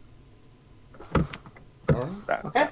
Now on to the fun questions. Really quick, I have a couple of questions still queued up from Raza972 and I'm Deep Kelso. I'll put that in the question and answer section, and we'll answer your questions there, because we're obviously pushing time here. So we'll just get to the fun questions here, and anyone can answer from the panel. Question from Dexatronic: was that Darth Revan trailer amazing or what? It was good. It was pretty cool. Yeah, I loved it. It was awesome. And that last scene is going to get so memed out. Tell us how you really feel, Ranger. I did. I thought it was really awesome. No, I need more emotion than that. No, you don't get to come in here, Mr. Charlie Brown, and tell me to have more emotion. All right, next question. I don't know if you want to address this, Warrior. From Jared T. Meraxis is on my shard, and he has to be one of the more knowledgeable people in the community. Why does he choose to have no real community presence? He's kind of a quiet dude. What do you mean that he chooses to have no community presence? You mean like he's not socially just BSing all the time with people? Pretty much. I think that's what he's asking. Because I know he puts out a lot of stuff, but he's otherwise quiet. Yeah, so he's a quiet force in Team Instinct, but I'm super busy, but that guy is busier than me. and he actually recently got a new job that's a nice promotion. So he actually isn't as involved with Team Instinct. He's still in Team Instinct and still kind of a backside force, but he isn't nearly as active as he was because of real life and stuff. But he's never been one for publicity, and I think there's some people that are and some people that aren't. You know, he's never wanted or needed any of the attention. And I think that people that know his name, it's funny because they know his name because of his actions, not because of anything he's ever said or smack talk or anything like that. His big thing is you will, know us by our actions. And, every time we'd have a win over a really powerful opponent, he'd always be the first one to say, guys, do not go publicly, brag and all of that. You guys need to keep it on the DL and just be respectful. He was always about let our actions speak for us versus that. So he was the part, he is the part of Team Instinct that I love, that I'm a part of. And, you've never seen a video of me go out there and be like, hey, Wallet Warriors suck ass. I've never done that, and I wouldn't, because that would be a lie. Wallet Warriors, well, whatever they're called now, the Mighty Warriors or Mighty Wallets or whatever they've changed their name to. They're a solid group of people. They're really great. There's a lot of really, really good theory crafters, and they're smart. Same thing with Mighty Calorians before they merged. And so I think you've got to give your opponents the respect they deserve, and he's always been really good at that. Another thing is, Miraxis is somebody who's never done any self-promotion. As far as it's concerned, the only reason you even know who he is because he's just that good at the game that everybody knows who he is. You know what I mean? So it's one of those things where, probably a good portion of, some of the better team compositions that have come out since the beginning of the game, he's probably been a part of over time. So he definitely deserves a lot of credit for, theory crafting and kind of helping the community out in a whole. All right. 3 more fun questions here. First one from What Else 73 is Finn's Sugar Rush over yet from Pi Day, or is it still on? No, I crashed really hard the next day. I fell asleep in the middle of the day. Yeah. Mr. Space Bear question is anyone going to Star Wars Celebration in Chicago next month? Silence says it all. Next question. And then the last one, Kurtman, I'm broke. Can I watch Grimm's roster roast for free? So that transitions us to kind of the end and the American Cancer Society really quick, and then we'll get everyone to pimp their stuff. Yes, we have a challenge up to get Grimm's roster roasted. When that gets filled, we will do that on the 30th for our last 12-hour stream for the American Cancer Society's campaign for this year, as we push towards the final 15,000 goal one last time before the weekend of the half marathon, which is coming April 7th. So yes, if we get that filled, you will be able to watch it for free. We will do it on that stream. And check out the ACS page. All the information is in the description of the YouTube video. That's right. All right, so this is now where we go around and let everybody pimp their stuff. We'll start with Scissorman Warrior because I know he's at work and he's getting ready to start selling some mattresses. So you can find me at Warrior Presents, obviously, on YouTube. I also have the Warriors roster reviews. I will be releasing a roster review, probably the best roster review for Grand Arena Territory Wars, but specifically Grand Arena focused, coming very soon, like this next week. It's good for anyone from early to end game. I go over like the top 10 to top 12 offensive and defensive teams, how to use them, comps, things like that. So that might be an interesting watch. We'll probably only get 2,000 views on that video, and those 2,000 people will be better for watching it because there's a lot of nuggets in there. So hopefully anyone listening to this, when they see it come out, they'll know to watch it. It's pretty cool. And then you can follow me on Twitter at Warrior Present. And then, of course, I've got a lot of content. In fact, I've got about 6 videos unlisted that are just sitting there waiting to be published. I've gotten myself kind of caught up, so to speak. And I honestly I have more videos than days in the week, which is nice. It hasn't been that way for probably 4 to 5 months. So pretty excited about that. I got more of the 3 versus 3 series, the Triple Mollywop series. Thank you, Urban Blaster. So yeah, check it out. All right, next we'll go to Sir Lucky. Do you have any lightsaber builds or stuff you put on your channel? Oh, he left. Damn it. Well, check his channel. He's got a lot of lightsaber builds. Of course, check out Lady Adasha. She has her channel. We pimped it earlier, but please do that. Also, let's go to Zyla. Where can folks check you out at? Yeah, check me out on YouTube, Takedown Games. Been streaming my Grand Arenas. Some pretty good film going back there if you like Grand Arena. Some counter films there too for you. And then I've got a couple other videos that I've been editing the last few days. About to put those out the next couple days here today and tomorrow, and plenty more live streams coming down the road. Trying to hit 500 subscribers too for March too. So if you're listening, if you've heard me on RSG before too, come over and subscribe. And there's also a Discord too. If you want to come over into the Discord, come chat in the Discord. A lot of good content creators and fellow game players, like-minded game players in the game. And yeah, we love chatting about the game, and always in the RSG chats too as well. And see you on the holotables. All right. Next, Michael Hunt. Hello. You want to pimp your stuff? Or you just want to be a turd? Which one? I'll opt for pimp today. Well, that's a good call, my friend.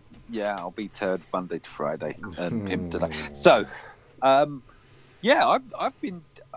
I actually went on to Reddit and posted a video on there, and it's been well received. So I've been playing around a lot in ships, and especially with the latest chase ship, which was Ebon Hawk. So I've put out quite a few videos there. I think my last shard hunt is already up. I've got another Airborne Hawk related video that will go live later on today. Yeah, having lots of fun in ships. I still need to. I've been running Plo Koon in Arena for a week maybe now. And I know I've recorded them. I just don't. It doesn't look like I've actually uploaded many. So I'll get on to getting that out. And of course, as soon as Darth Revan drops, I'll be doing loads of stuff with that. And finally, yes, Hellenix, I'm well stoked about the fact that F1 started this weekend. Already watched the qualifying, and that was memorable. So I won't spoil it for anyone. And finally, thank you very much for having me on here. It's always a pleasure and an honor to be on this show. Absolutely. And Ramon, where can folks check you out at? Well, I have a YouTube channel at Ramon Azab, and you can also check us out tomorrow night. We'll be live around 11 p.m. Eastern time. We're going to be diving into this Reven Bonanza, me and good old Maurice. So definitely check that out on my channel, and I'm going to be covering some Anthem this week too. So we'll invite Finn before he has a conniption. Jesus, we're going to be doing it. I'm trying to figure out the best way. It's actually they made a huge update yesterday that kind of changed the whole loot system in the game, which makes it a lot more fun to play again, because it was kind of looking bleak there for a little bit. But hopefully, they stay on course and they keep making improvements. And this game's is a live service thing. It's always up in the air as to what they're going to do. So, but it's I'm having fun with it, and I'm going to cover it. So. All right. And Finn, I got to pimp something. Last night, Finn was talking, I think, with Carrie on our Twitter account. There's a possibility that we may be able to get Rangers Monkey Butt over to CG. So what I'd like everybody to do right now is go on our Twitter and say, get Rangers Monkey Butt to CG. when Finn showed me that, I was like, what? No way, that'd be awesome. So it's on our Twitter account, so go there. You can see the post. Finn was talking about something. And then, it was kind of mentioned that he mentioned sending Ranger there, and Carrie was open to that. Like, yeah, we need to do that. And I'm like, what? So if you would like to see a Ranger, go to CG. Just think of the chaos I could. So go to Twitter and say yes. I don't think chaos is a good way of selling you going there. Just saying. I know, but we know I would be on my. I would be good. Help me get over there. I'm going to cause chaos. Yeah, yes, that's not I know. Hey, I'm going over there, man. I'm gonna go put it on the Twitter right now. But yeah, go there and say you'd love to see Ranger go to CG. Would that be something? I go hang out with my boy Scissorman Warrior, Sir Loki. We'll drink coffee, we'll talk shop, so. But yeah, if you'd like to do that. Now, that being said, guys, stop what you're doing. Give us a thumbs up on the video. It does help with monetization. It does get our content out there. If you enjoy it, we had like 180 people watching. We only have 50 thumbs up. So if you could please, pretty please, give us a thumbs up. Subscribe if you haven't. Check out our Patreon. Check out our ACS campaign. That being said, also do that for these other channels. Warrior, Remon, Xylo, Mike, Lady Adastra, they're not here today, but Operation Metaverse. There's so many channels out there. Spending a few minutes watching some of their videos and giving a thumbs up really helps them out. Being subscribed, if you like the content, then subscribe. But these kind of things help the community and help these people that come here on their own time to answer your questions. It's at least, and all they're asking for is that. It's not too hard to do. So just take a minute. Take a few seconds, go there, watch something, give them a thumbs up, help their content, help it spread out, so, it's important. So show your support, show your love for not just us, but for all these wonderful folks that come on here, and take their time. So we really, we really appreciate everybody's support. You mean a lot to us. So have a great day. I don't think we have anything else planned. I know Urzatron has a stream tonight. So you may want to check him out. He came on the show Wednesday. If you haven't checked that out, that was a lot of fun. We're going to try to do some more stuff with Urzatron. Really an amazing guy, and just one of the many members of this community that are amazing. They all do something unique. They offer something insightful, and you can always pick up something when you watch somebody else. But with that, we're going to end the stream today. So remember, we do this every Saturday from 10 to 12. Check out the rest of our content. We have the lunch stream with Ross reviews and Grand Arena and everything else we do. All we do is live streaming for you guys. So with that, we're going to call this one done. Have a great rest of your day. Come join us in our Discord. Very much appreciated if you did. And with that, peace, and we will holler at you later.